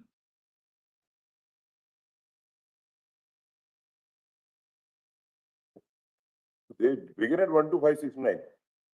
No, no, the relevant part, the directions, my lord, where in our submission, my lord, this amounts to amending the para, my lord, is Roman 14 of the conclusions. Yes. These are, I'm reading the conclusions. 12569 to 1259. 12569. Your lordship said, my lord, it starts with timelines. My lord, kindly come to 12568 first. What is this, my lord? Your lordships would, and with profound respect, my lord, every judgment deserves the respect, my lord, and maybe there may be a justification for doing this, but my argument is justification do not confer jurisdiction. My lord, 14, keeping in mind the constitutional significance. Your lordship gets, my lord? Yes. My lord, Justice Narasimha gets. Keeping in mind the constitutional significance of Article 200 and the role it plays in the federal polity of the country, the following timelines are being prescribed. Failure to comply with these timelines would make the inaction of the governor subject to judicial review by the courts. In case of either withholding of assent or reservation of the bill for consideration of the president, upon aid and advice of the State Council of Ministers, the governor is expected to take such action forthwith, subject to a maximum period of 1 month. In case of withholding of assent, contrary to the advice. In case of either withholding of assent or reservation of the bill for consideration of the president upon the aid and advice. Then 1 month. The government is expected to take such action forthwith. What action? Either withholding, assenting, or reserving, etc. The governor may choose that I'll call the chief minister, we will have debate, discussions, persuasions. What is the problem I am facing? You are, if you can again go back to your cabinet and sort out the situation, nothing. Then, my lord, 2, in case of withholding of assent, contrary to the advice of the State Council of Ministers, the governor must return the bill together with a message within a maximum period of 3 months. In a case of reservation of bills for the consideration of the president, contrary to the advice of the State Council of Ministers, the governor shall make such reservation within a maximum period of 3 months. In case of presentation of a bill after reconsideration in accordance with the first proviso, the governor must grant assent forthwith, subject to a maximum period of 1 month. Lord, this, my lord, is, and my lord, thereafter the says that a president will, my lord, there are 2 things. And my lord, I'll try to be as modest as possible in placing this. And I'll come to that, my lords. It's a separate chapter, but let me at this stage say, the second direction given is, my lord, that president and governor will record reasons. And if they do not follow these guidelines, this timeline, states can come to the High Court, go to the High Court, or come to us. Meaning thereby, this honorable court, one institution of the 3 coordinate branches, is directing the honorable president of India that you decide within 3 months, you better give reasons, and you, the state, if she doesn't decide, file a petition in 226 or come here under 32. This is, my lord, the direction. I respect the directions, my lord. There may be justification, but justification cannot confer jurisdiction. Clear cutoffs, the cutoffs.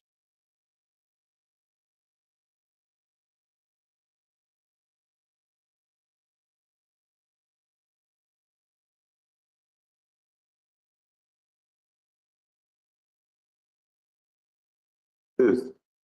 Have amended the constitution. No, this Pavitra is in ignorance of Samsher Singh.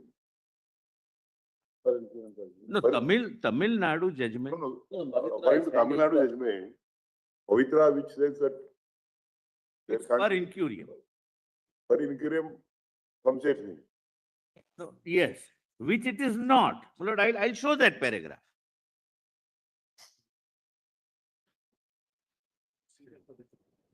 Para 56.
We were just wondering because it's 12:10, so whether the learned solicitor would be asking for a comfort break.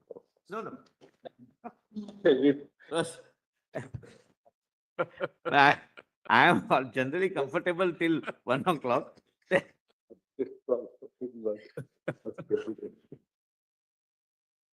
That word is coined during Corona. Comfort break, my lord. That's a good word, my lord. Even in the conferences now they use that word, Yes. comfort break for 15 minutes. Sense of humor is always welcome in this court. The sense of humor is always welcome in this court. Yes. Otherwise, my lord, the proceedings are generally boring, Boring, monotonous. boring. The subject is also boring, and The subject is Bima தனது 4வது ஆண்டு விழாவை சென்னையில் கொண்டாடுகிறது. August 29 முதல் 31 வரை சிறப்பு சலுகைகளுடன் தங்கத்தின் மீது ஒவ்வொரு 4 கிராமிற்கும் 2000 பிளாட் தள்ளுபடி. நீங்கள் வாங்கும் I'm not saying this subject is boring. Generally, law as a subject is not a very interesting subject, my lord, for others. the most interesting subject. My learned friend is H.P. Kamath. He is Mr. Kamath, my lord. He is Mr. Kamath, my lord. He opposes everything I say. Hari Vishnu Kamath. Yes. No, now on the timeline, no, there is a direct judgment of the 5-judge bench. Lord, kindly come to page 233. 230. 233. Your notes. Yes, my written submissions. 233. Article 200 was considered from the point of view of timeline. And timeline was not prescribed. Lordships may kindly keep one thing in mind. Article 200 follows with Article 201. Obviously, in Article 201, timeline is stipulated. If the President returns the bill to the Legislative Assembly within 6 months. 6 months. Wherever, my lord, I have not read the list and I don't intend to. But all provisions where it was necessary that timeline has to be prescribed, it is so prescribed by the Constitution. The only question is, can it be done by a judgment even if there is a justification? In a particular case, maybe if the court may be confronted with some extraordinary fact situation and feel that this is something extraordinary, then the remedy will not again, my lord, be the judicial remedy. Now, please have a look at, my lord, page 233, 5-judge bench judgment of Purushottam Nambudri versus State of Kerala, para 15.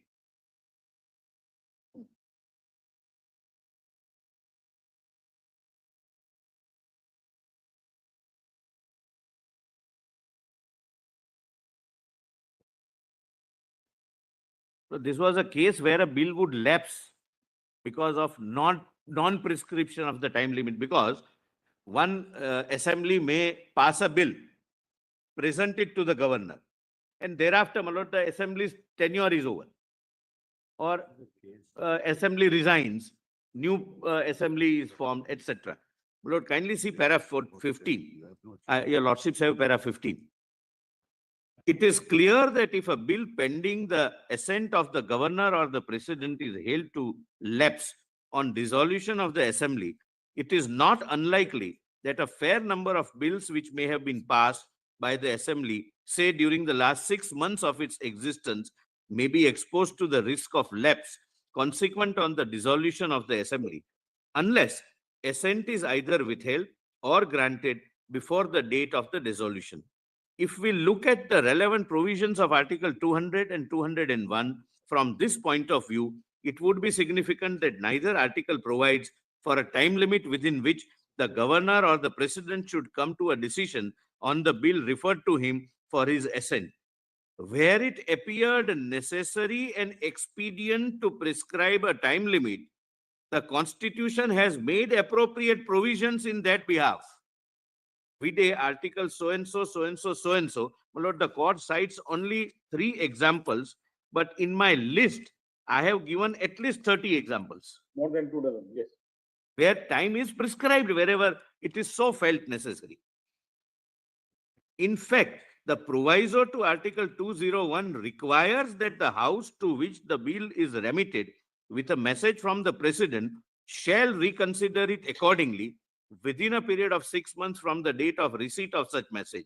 Therefore, the failure to make any provision as to the time within which the governor or the president should reach a decision may suggest that the constitutional makers knew that a bill which was pending the assent of the governor or the president did not stand the risk of lapse on the dissolution of the assembly.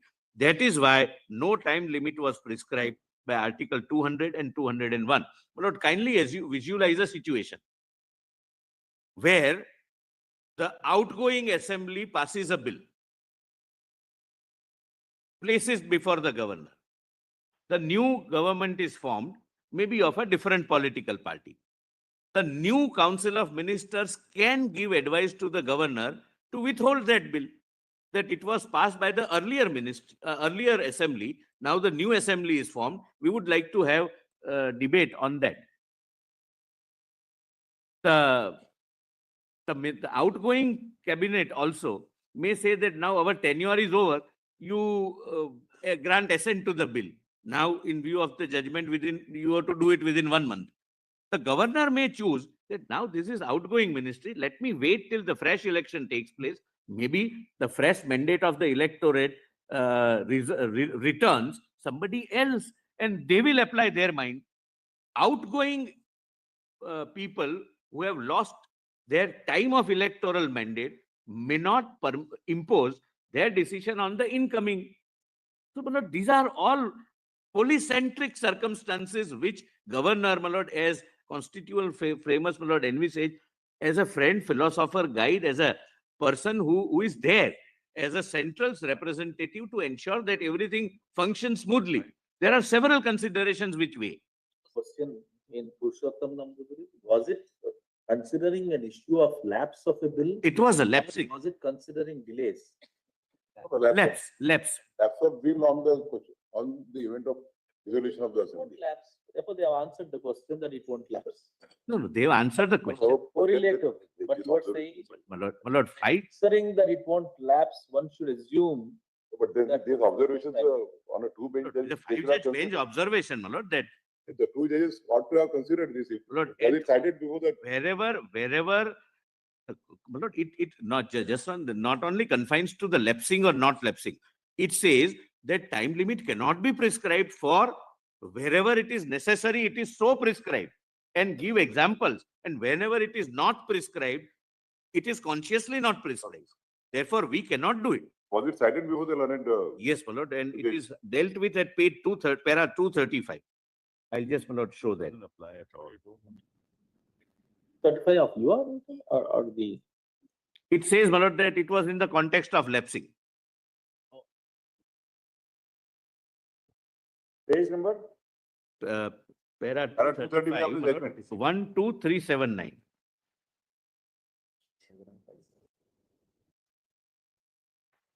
Huh? My lord, the learned judges, my lord, is pleased to quote Nambudri 12379 at 12379. Paragraph 236. 236. 232 से start हो गया अभी. Yes. Yeah, yes, my lord. This para is quoted. It was cited, my lord. And please, my lord, bear in mind that Nambudri is a 5-judge bench.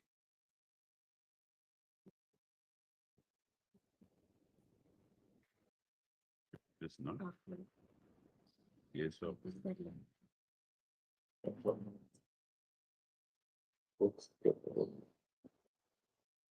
Absolutely nothing to do with this matter.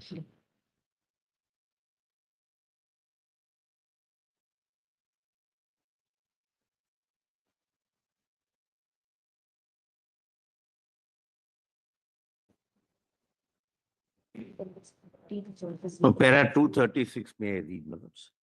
Read the judgment. Lord, can I show, my lord, the facts of Nambudri first, my lord, if your lordships would like to see. My lord, Justice Narasimha, my lord, 1186 is the page number, my lord, of volume 3.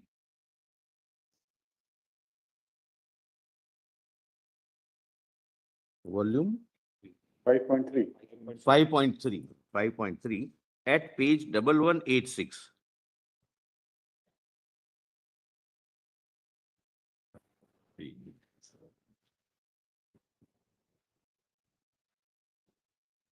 Lord, even if the context was lapsing, what I read is the ratio. Five judge bench says that But wherever the assembly required timelines to be provided, they have they provided, have provided, and therefore we cannot provide for a timeline. The prayer was this, that you provide for a timeline, otherwise it would lapse.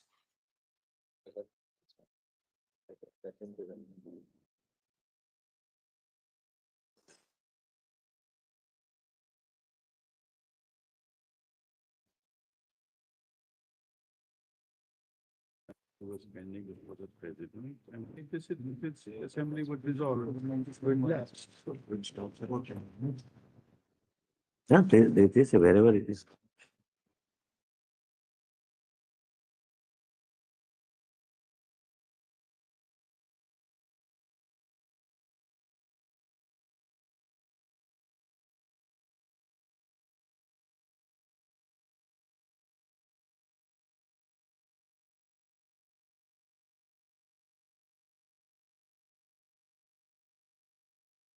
First, I am reading, my lord, 1186, Lord, which is Nambudri, the facts of Nambudri. Broadly stated.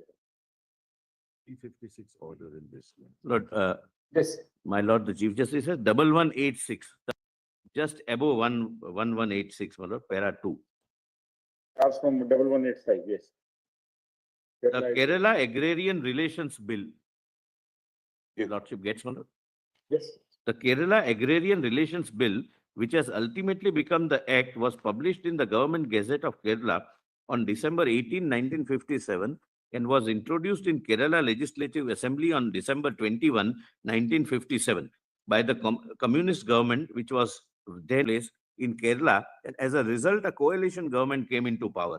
On July 27, 1960, the president for whose assent the bill was pending sent it back with his message requesting the Legislative Assembly to reconsider the bill in light of the specific amendments suggested by him.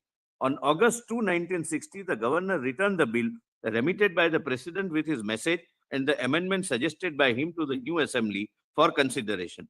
On September 26, the amendment suggested by the president was taken up for consideration by the assembly, and ultimately on October 15, 1960, the bill as amended in light of the president's recommendation was passed by the assembly. It then received the assent of the president on January 21, 1961, and after this thus became law. This was the facts, and the issue was whether the bill would lapse or not, my lord. Now your lordships may kindly come to para 14. 14, my lord, which is at page 1193.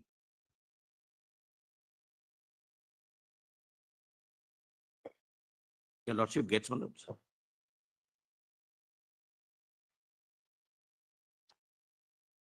1193, my lord, gets, my lord. Para 14. Yes. In this connection, it is necessary to consider Article 200 and 201, which deal with bills reserved for the assent of the governor or the president. Article 200 provides inter alia that when a bill has been passed by the Legislative Assembly of a state, it shall be presented to the governor, and the governor shall declare either that he assents to the bill, or that he withholds assent therefrom, or that he reserves the bill for consideration of the president. The proviso, it's paraphrasing the proviso, my lord. You had already read para 15 to us. Para 15. Either you or the learned attorney, either of you. No, I read just now. I just now read, my lord. Earlier it was. Just now I read, my lord, that court said that no, we cannot read into any timeline. My lord, why the court is seeking 197(1)(b? Please have a look at 197(1)(b). This para 15 reads 197. The restriction on power of Legislative Council as to bills other than money bill, where there is a time limit stipulated. This question was considered. It is a ratio, not a passing reference. This is a statement of law.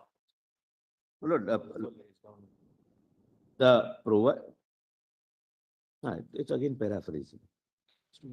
They should read 190. But it refers to 197. para 14 and 15 both refers to 197 and 197 provides for a bill, for a time limit for a bill.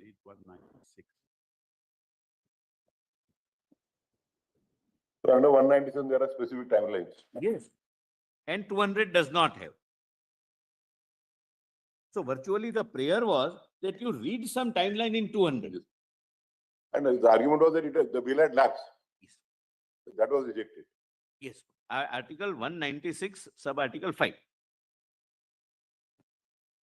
And the Supreme Court says it doesn't lapse because there is no timeline. And whenever timeline was required, it is stipulated. That was the question. That's right. So it is a statement of law. It's not a passing observation of a constitution bench.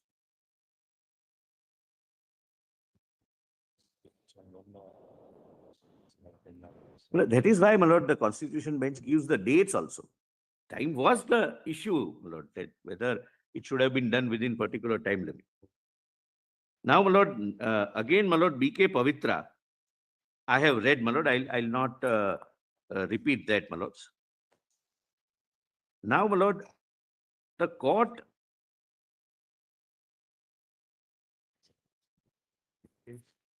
Lord, relies upon 3 judgments, my lord, for fixing the time limit. I'm sorry, this Kesham judgment, my lord, that is the Manipur Assembly Speaker. I don't wish to, my lord. No, Kesham, I have already distinguished. It was a tribunal. Because all the constitution benches have held that Speaker, while acting under para 6, acts as a tribunal and therefore is amenable to the jurisdiction of the High Court under Article 226, 227 and this code under 136. And while discharging those functions, it does not enjoy the constitutional immunity under 112 and 212. Yeah, that Raja Rampal judgment 212, etc. will not apply because he is a tribunal. And therefore, it's a tribunal, and right from Kyoto, it has been consistently held yes, that he doesn't enjoy the constitutional immunity under the privileges, etc. 112 is over Speaker and Chairman, and 212 for assembly. the state legislatures are concerned. Yes. So it is, my lord, that can never be a justification for prescribing guideline for a constitutional functionary exercising. Kesham also does not lay down guidelines in general. It's only for 10th schedule. No. It says in the facts of the case. Yeah, yes. It doesn't bind other speaks. Because an argument was made. It was paid. Like the UP case, the court itself should exercise the power and declare them to be disqualified because the disqualifier was apparent. Mayawati judgment, my lord. Mayawati, Raja It was, my lord, Yadav, Rajendra Singh Rana. Rajendra Singh Rana was there, my lord, it was Mulayam Singh Yadav versus Mayawati. Court said the now months have left. From hello ਵਿਧਾਇਕ ਜੀ, ਅਸੀਂ ਪੈਸਾ ਵਧਾਓ investment bank ਤੋਂ ਗੱਲ ਕਰ ਰਹੇ ਹਾਂ। ਤੁਸੀਂ ਆਪਣੇ ਪੈਸੇ 10 ਗੁਣਾ ਤੱਕ ਵਧਾ ਸਕਦੇ ਹੋ। ਤੁਹਾਨੂੰ ਗਰੁੱਪ ਵਿੱਚ ਸ਼ਾਮਿਲ ਕੀਤਾ ਹੈ ਅਤੇ ਸਬੂਤ ਵੀ ਭੇਜਿਆ ਹੈ। ਤੂੰ ਤਾਂ ਕਮਾਲ ਦਾ ਬੰਦਾ ਹੈ, ਮੇਰੇ ਵੀ ਪੈਸੇ ਵਧਾ ਦੇ। ਸਰ, ਗਰੁੱਪ ਵਿੱਚ ਜੋ ਕਿਹਾ ਜਾ ਰਿਹਾ ਹੈ ਉਹ ਕਰਦੇ ਰਹੋ। ਅੱਛਾ, ਇਹ ਤਾਂ ਬਹੁਤ ਵਧੀਆ ਚਿੰਤਾ। That goes other leader should be the leader of the SP should be made a chief minister. Itself was sufficient enough to disqualify them. And on the ground that they passed an order of disqualification directly in the Supreme Court. And they said, but the Honorable Court said in Rajendra Singh Rana that they're writing a letter requesting the President to invite the other party's leader amounts to their voluntarily giving up membership of their original political party. Now 2 months of the assembly session has left, and therefore there is no point in returning the matter to the Speaker, and therefore we decide it here and declare them disqualified. But that is again, my lord, a Speaker is a tribunal. My lord, that in my respectful submission, my lord, I may not labor much.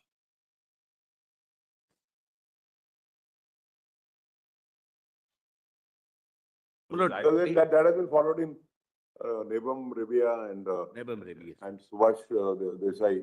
Yes. Well, I've been making this argument for 5 years that it's a tribunal, Mullah, and every time the resistance was, but he's a speaker. Luckily, Mullah, we have your lordship's judgment, Mullah. But for 5 years, I've been saying that. Constitution I know, Which but benches for also- 5 years, we've been saying because speakers were not deciding issues.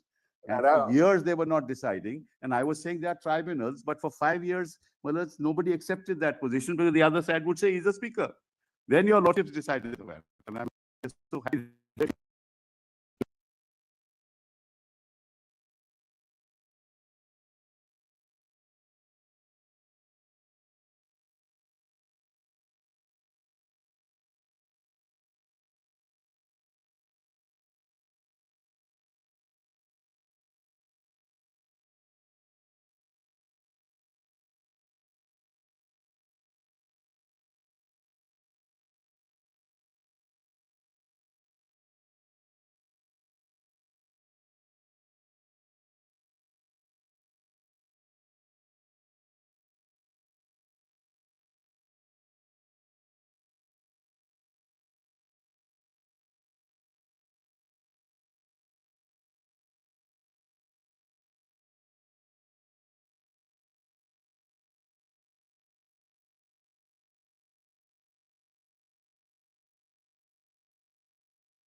Happy that you did, Mullah.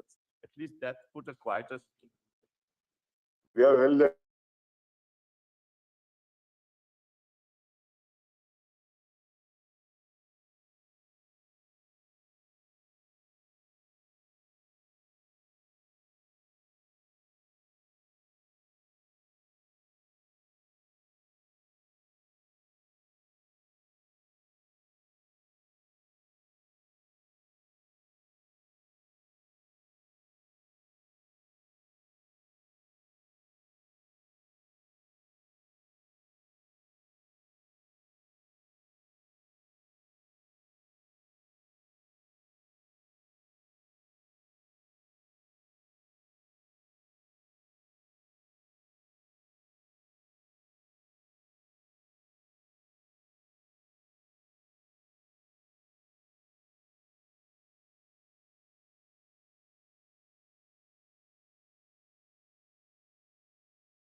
In case of non-compliance, the state can approach the High Court and the Supreme Court. These are the three directions. The Contempt of Court Act. No, my lord, For third. seeking advice. No, that is something, that is third. So that will be in case of violation of timeline. In case of violation of timelines, we can come for a mandamus that the High Court will direct the President of India that you have violated. Issued why the fresh mandamus is required. Now, General mandamus. It may be a contempt action, my lord. there. mandamus is issued, which is binding to everyone within the territory of India. Under 141. It is 141.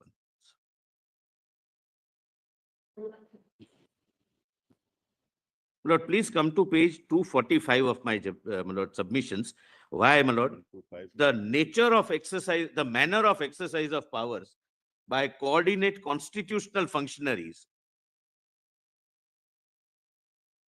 But it may not be a good comparison, but suppose, my lord, the parliament or the executive were to say that courts should not give 600-page judgments. It's manner of exercise of power. Maybe they are just, maybe in some cases it may be required, but justification does not confer jurisdiction. That's my, my lord, fundamental point. That write a judgment, not a thesis, my lord. Sometimes, my lord, this is my word, not honorable president's, my lord, view. It should not be an article to be published in some law review. It should be a judgment deciding the list between the parties. Lord, please come to page 245. Para 272. It is also vital to state here that for certain functions of the governor, the Constitution itself prescribes conditions for the exercise of power. Illustrations of such functions are enumerated below. Article 192, subarticle 2 provides that before giving any decision on the question of disqualification of a member of the House of Legislature, the governor has to obtain the opinion of the Election Commission. Constitutional mandate, this is how you will exercise your power. Functions under Article 233, 234 have to be exercised in consultation with the High Court. Manner of exercise of power stipulated by the Constitution. The governor has to exercise functions under Article 160, that is contingency function, in accordance with the provisions made by the President in that behalf. Again, manner of exercise of power.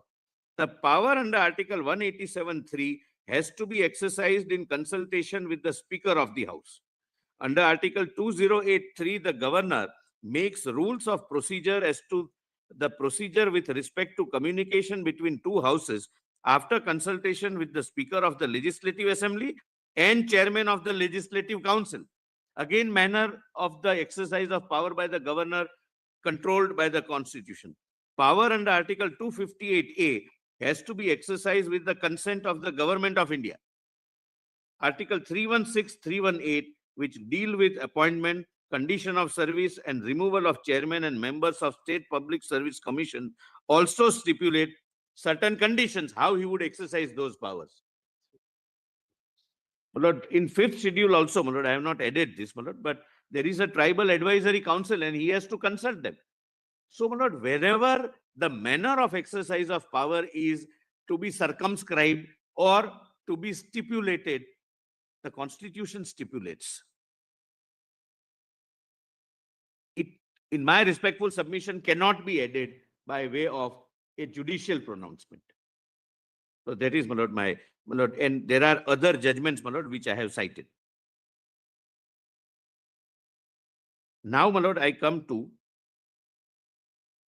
another important fresh question, whether the exercise of power of the president, either under Article 111, that is grant the power to grant assent, and that of the governor under Article 200 and the president under 201, justiciable.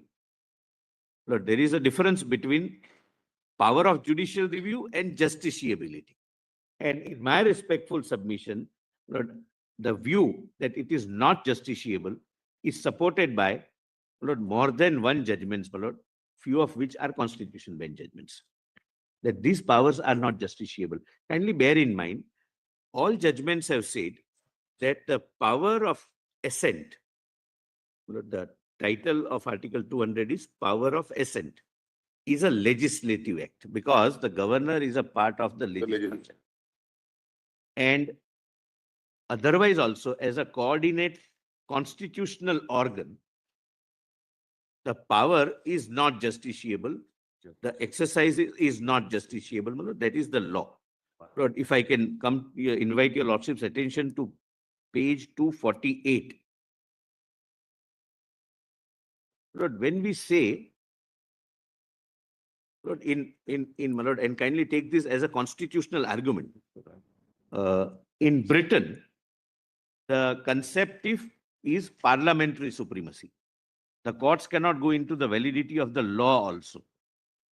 India, fortunately, Except with human rights, yes, with human, because of one particular act. particular act. That That, is- that too only the Supreme Court. Only the Supreme Court, not other. Not the High Court. And only on the ground of it not being compatible, incomparable. Only with regard to their human right. Yes. They human- can't set aside legislation like the High Court in the India can do. It is only a declaration, my lord. Even the legislation continues. My lord, that's the situation. But fortunately, my lord, your lordships, therefore, my lord, I always say that Supreme Court of India is the most powerful court in the world.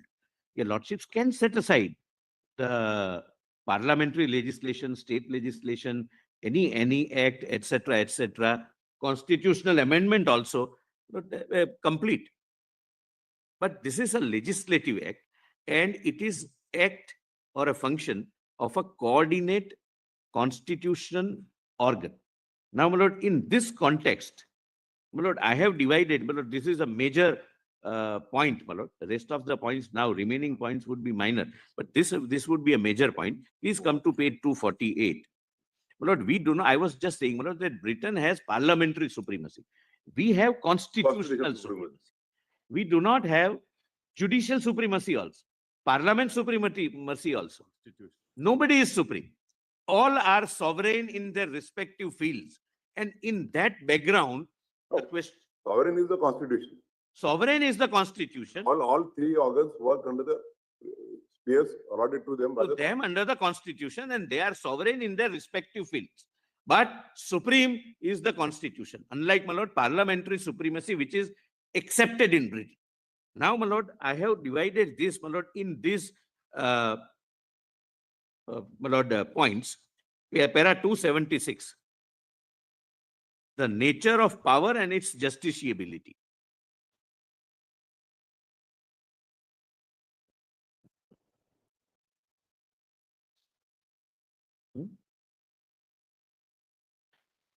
Your lordship gets, my lord, page 248. Governor and president.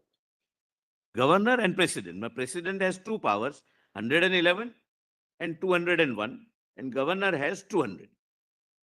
While exercising justiciability of exercise of power by the president and the honorable governor under so-and-so, the submission is divided in the following categories. The nature of power and its justiciability, non-justiciability as a facet of independence of three coordinate organs under the Constitution. All the three organs have certain core functions or plenary powers which are reserved exclusively for each of the organs. But for example, Article 356 is the power of the governor, but it is justiciable. But there are certain functions which are core constitutional functions. And I will elaborate, my lord, and explain how, my lord, I distinguish them. Then judicial restraint and consistent view of this honorable court against judicial legislation, even when judicial review is undisputed, justiciability is variable. Even if your lordships have the power of judicial review, its justiciability would vary. Your lordships may still say that I have the power of judicial review, but for ABCD reasons, I will treat this to be non-justiciable. National security, etc., foreign policy, etc. One organ of the state under the Constitution cannot arrogate the functions. You don't have to seek our permission. No, but always do. We have also said We that have a tradition. if we grant it to Dr. Singh, we have to grant it to everyone. No.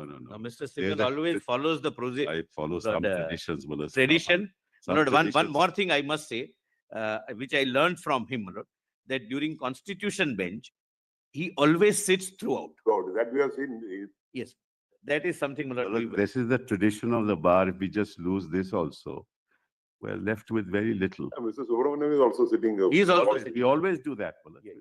Mr. Subramanian has been sitting, but we have done many constitution benches together, Mr. Sibal and me. Therefore, this is what I must admit, I have learned this. That this is a tradition which must be followed. I'm obliged. Except the comfort break. Partly.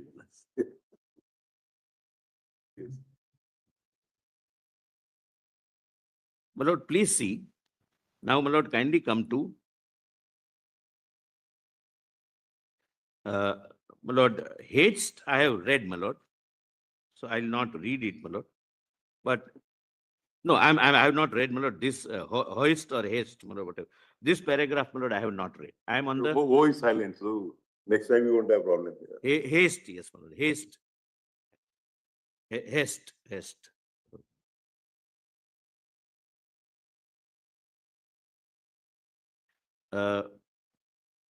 Not why classical concept of judicial review will not apply, my lord, even if there is a judicial review, because of justiciability, because of the very nature of the function, my lord.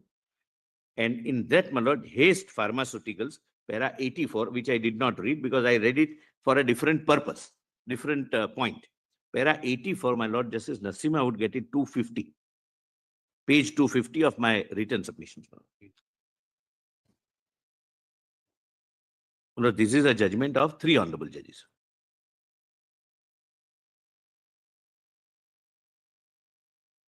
And your lordships may kindly bear in mind the title of 200 is assent of the governor.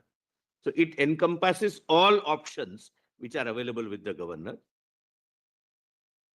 There was quite some discussion at the bar as to whether the assent of the president is justiciable. It was submitted that since not only subsection 1 of section 5 of the Act, which provides for the levy of surcharge on dealers having a gross turnover of rupees 5 lakh in a year, but also subsection 3 thereof, which interdicts that no such dealer shall be entitled to recover the amount of surcharge collected from him, are both relatable to entry 54 of list 2 of the 7th. There was no occasion for the governor to have referred the bill under Article 200 to the president for his assent. The challenge was that his act of referring the bill to president is unconstitutional. It is somewhat strange that this argument should be advanced for the first time after a lapse of 30 years of the inauguration of the Constitution. Immediate provocation for this argument appears to be an obiter dictum of Lord Diplock while delivering the judgment of so-and-so that the courts are not powerless when there is a failure to exercise the power of revocation of a proclamation of emergency issued by the ruler of Malaysia under section so-and-so of Internal Security Act. The ultimate decision of the Privy Council was that since by virtue of section 47(2) of that act, the security area proclamation remained lawful until revoked by resolution of both houses of parliament or by the ruler, it could not be deemed to lapse because the condition upon which the ruler had exercised the discretion to make the proclamation was no longer in existence. That being so, the decision in Teh Cheng Po case is not an authority.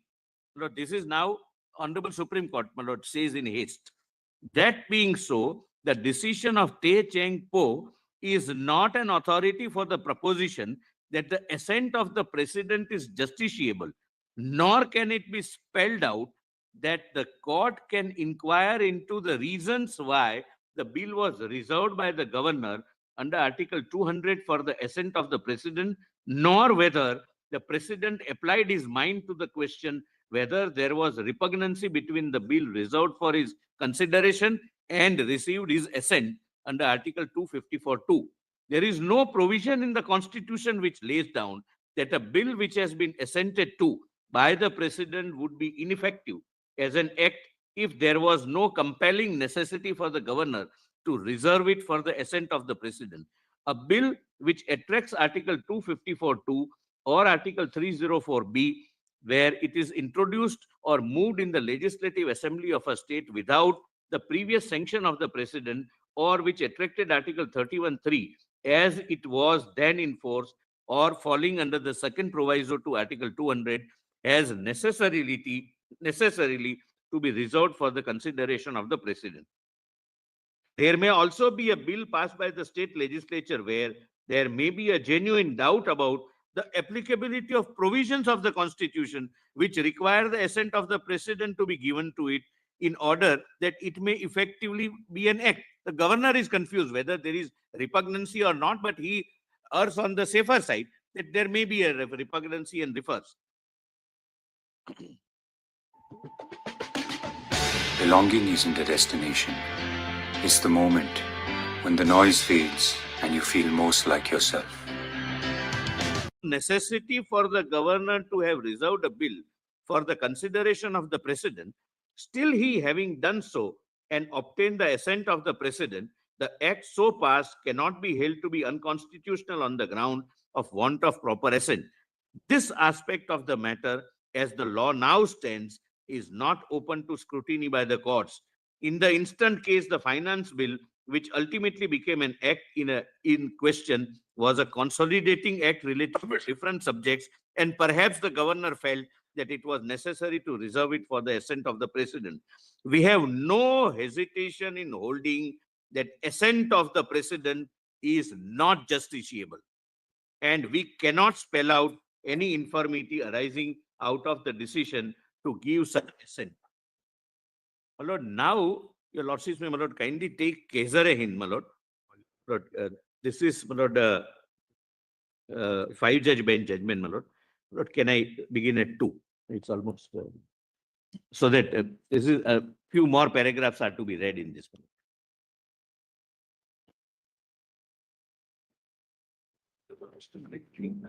Your Lordship, may I mention one matter for listing tomorrow? Fresh matter, Your Lordship. There is.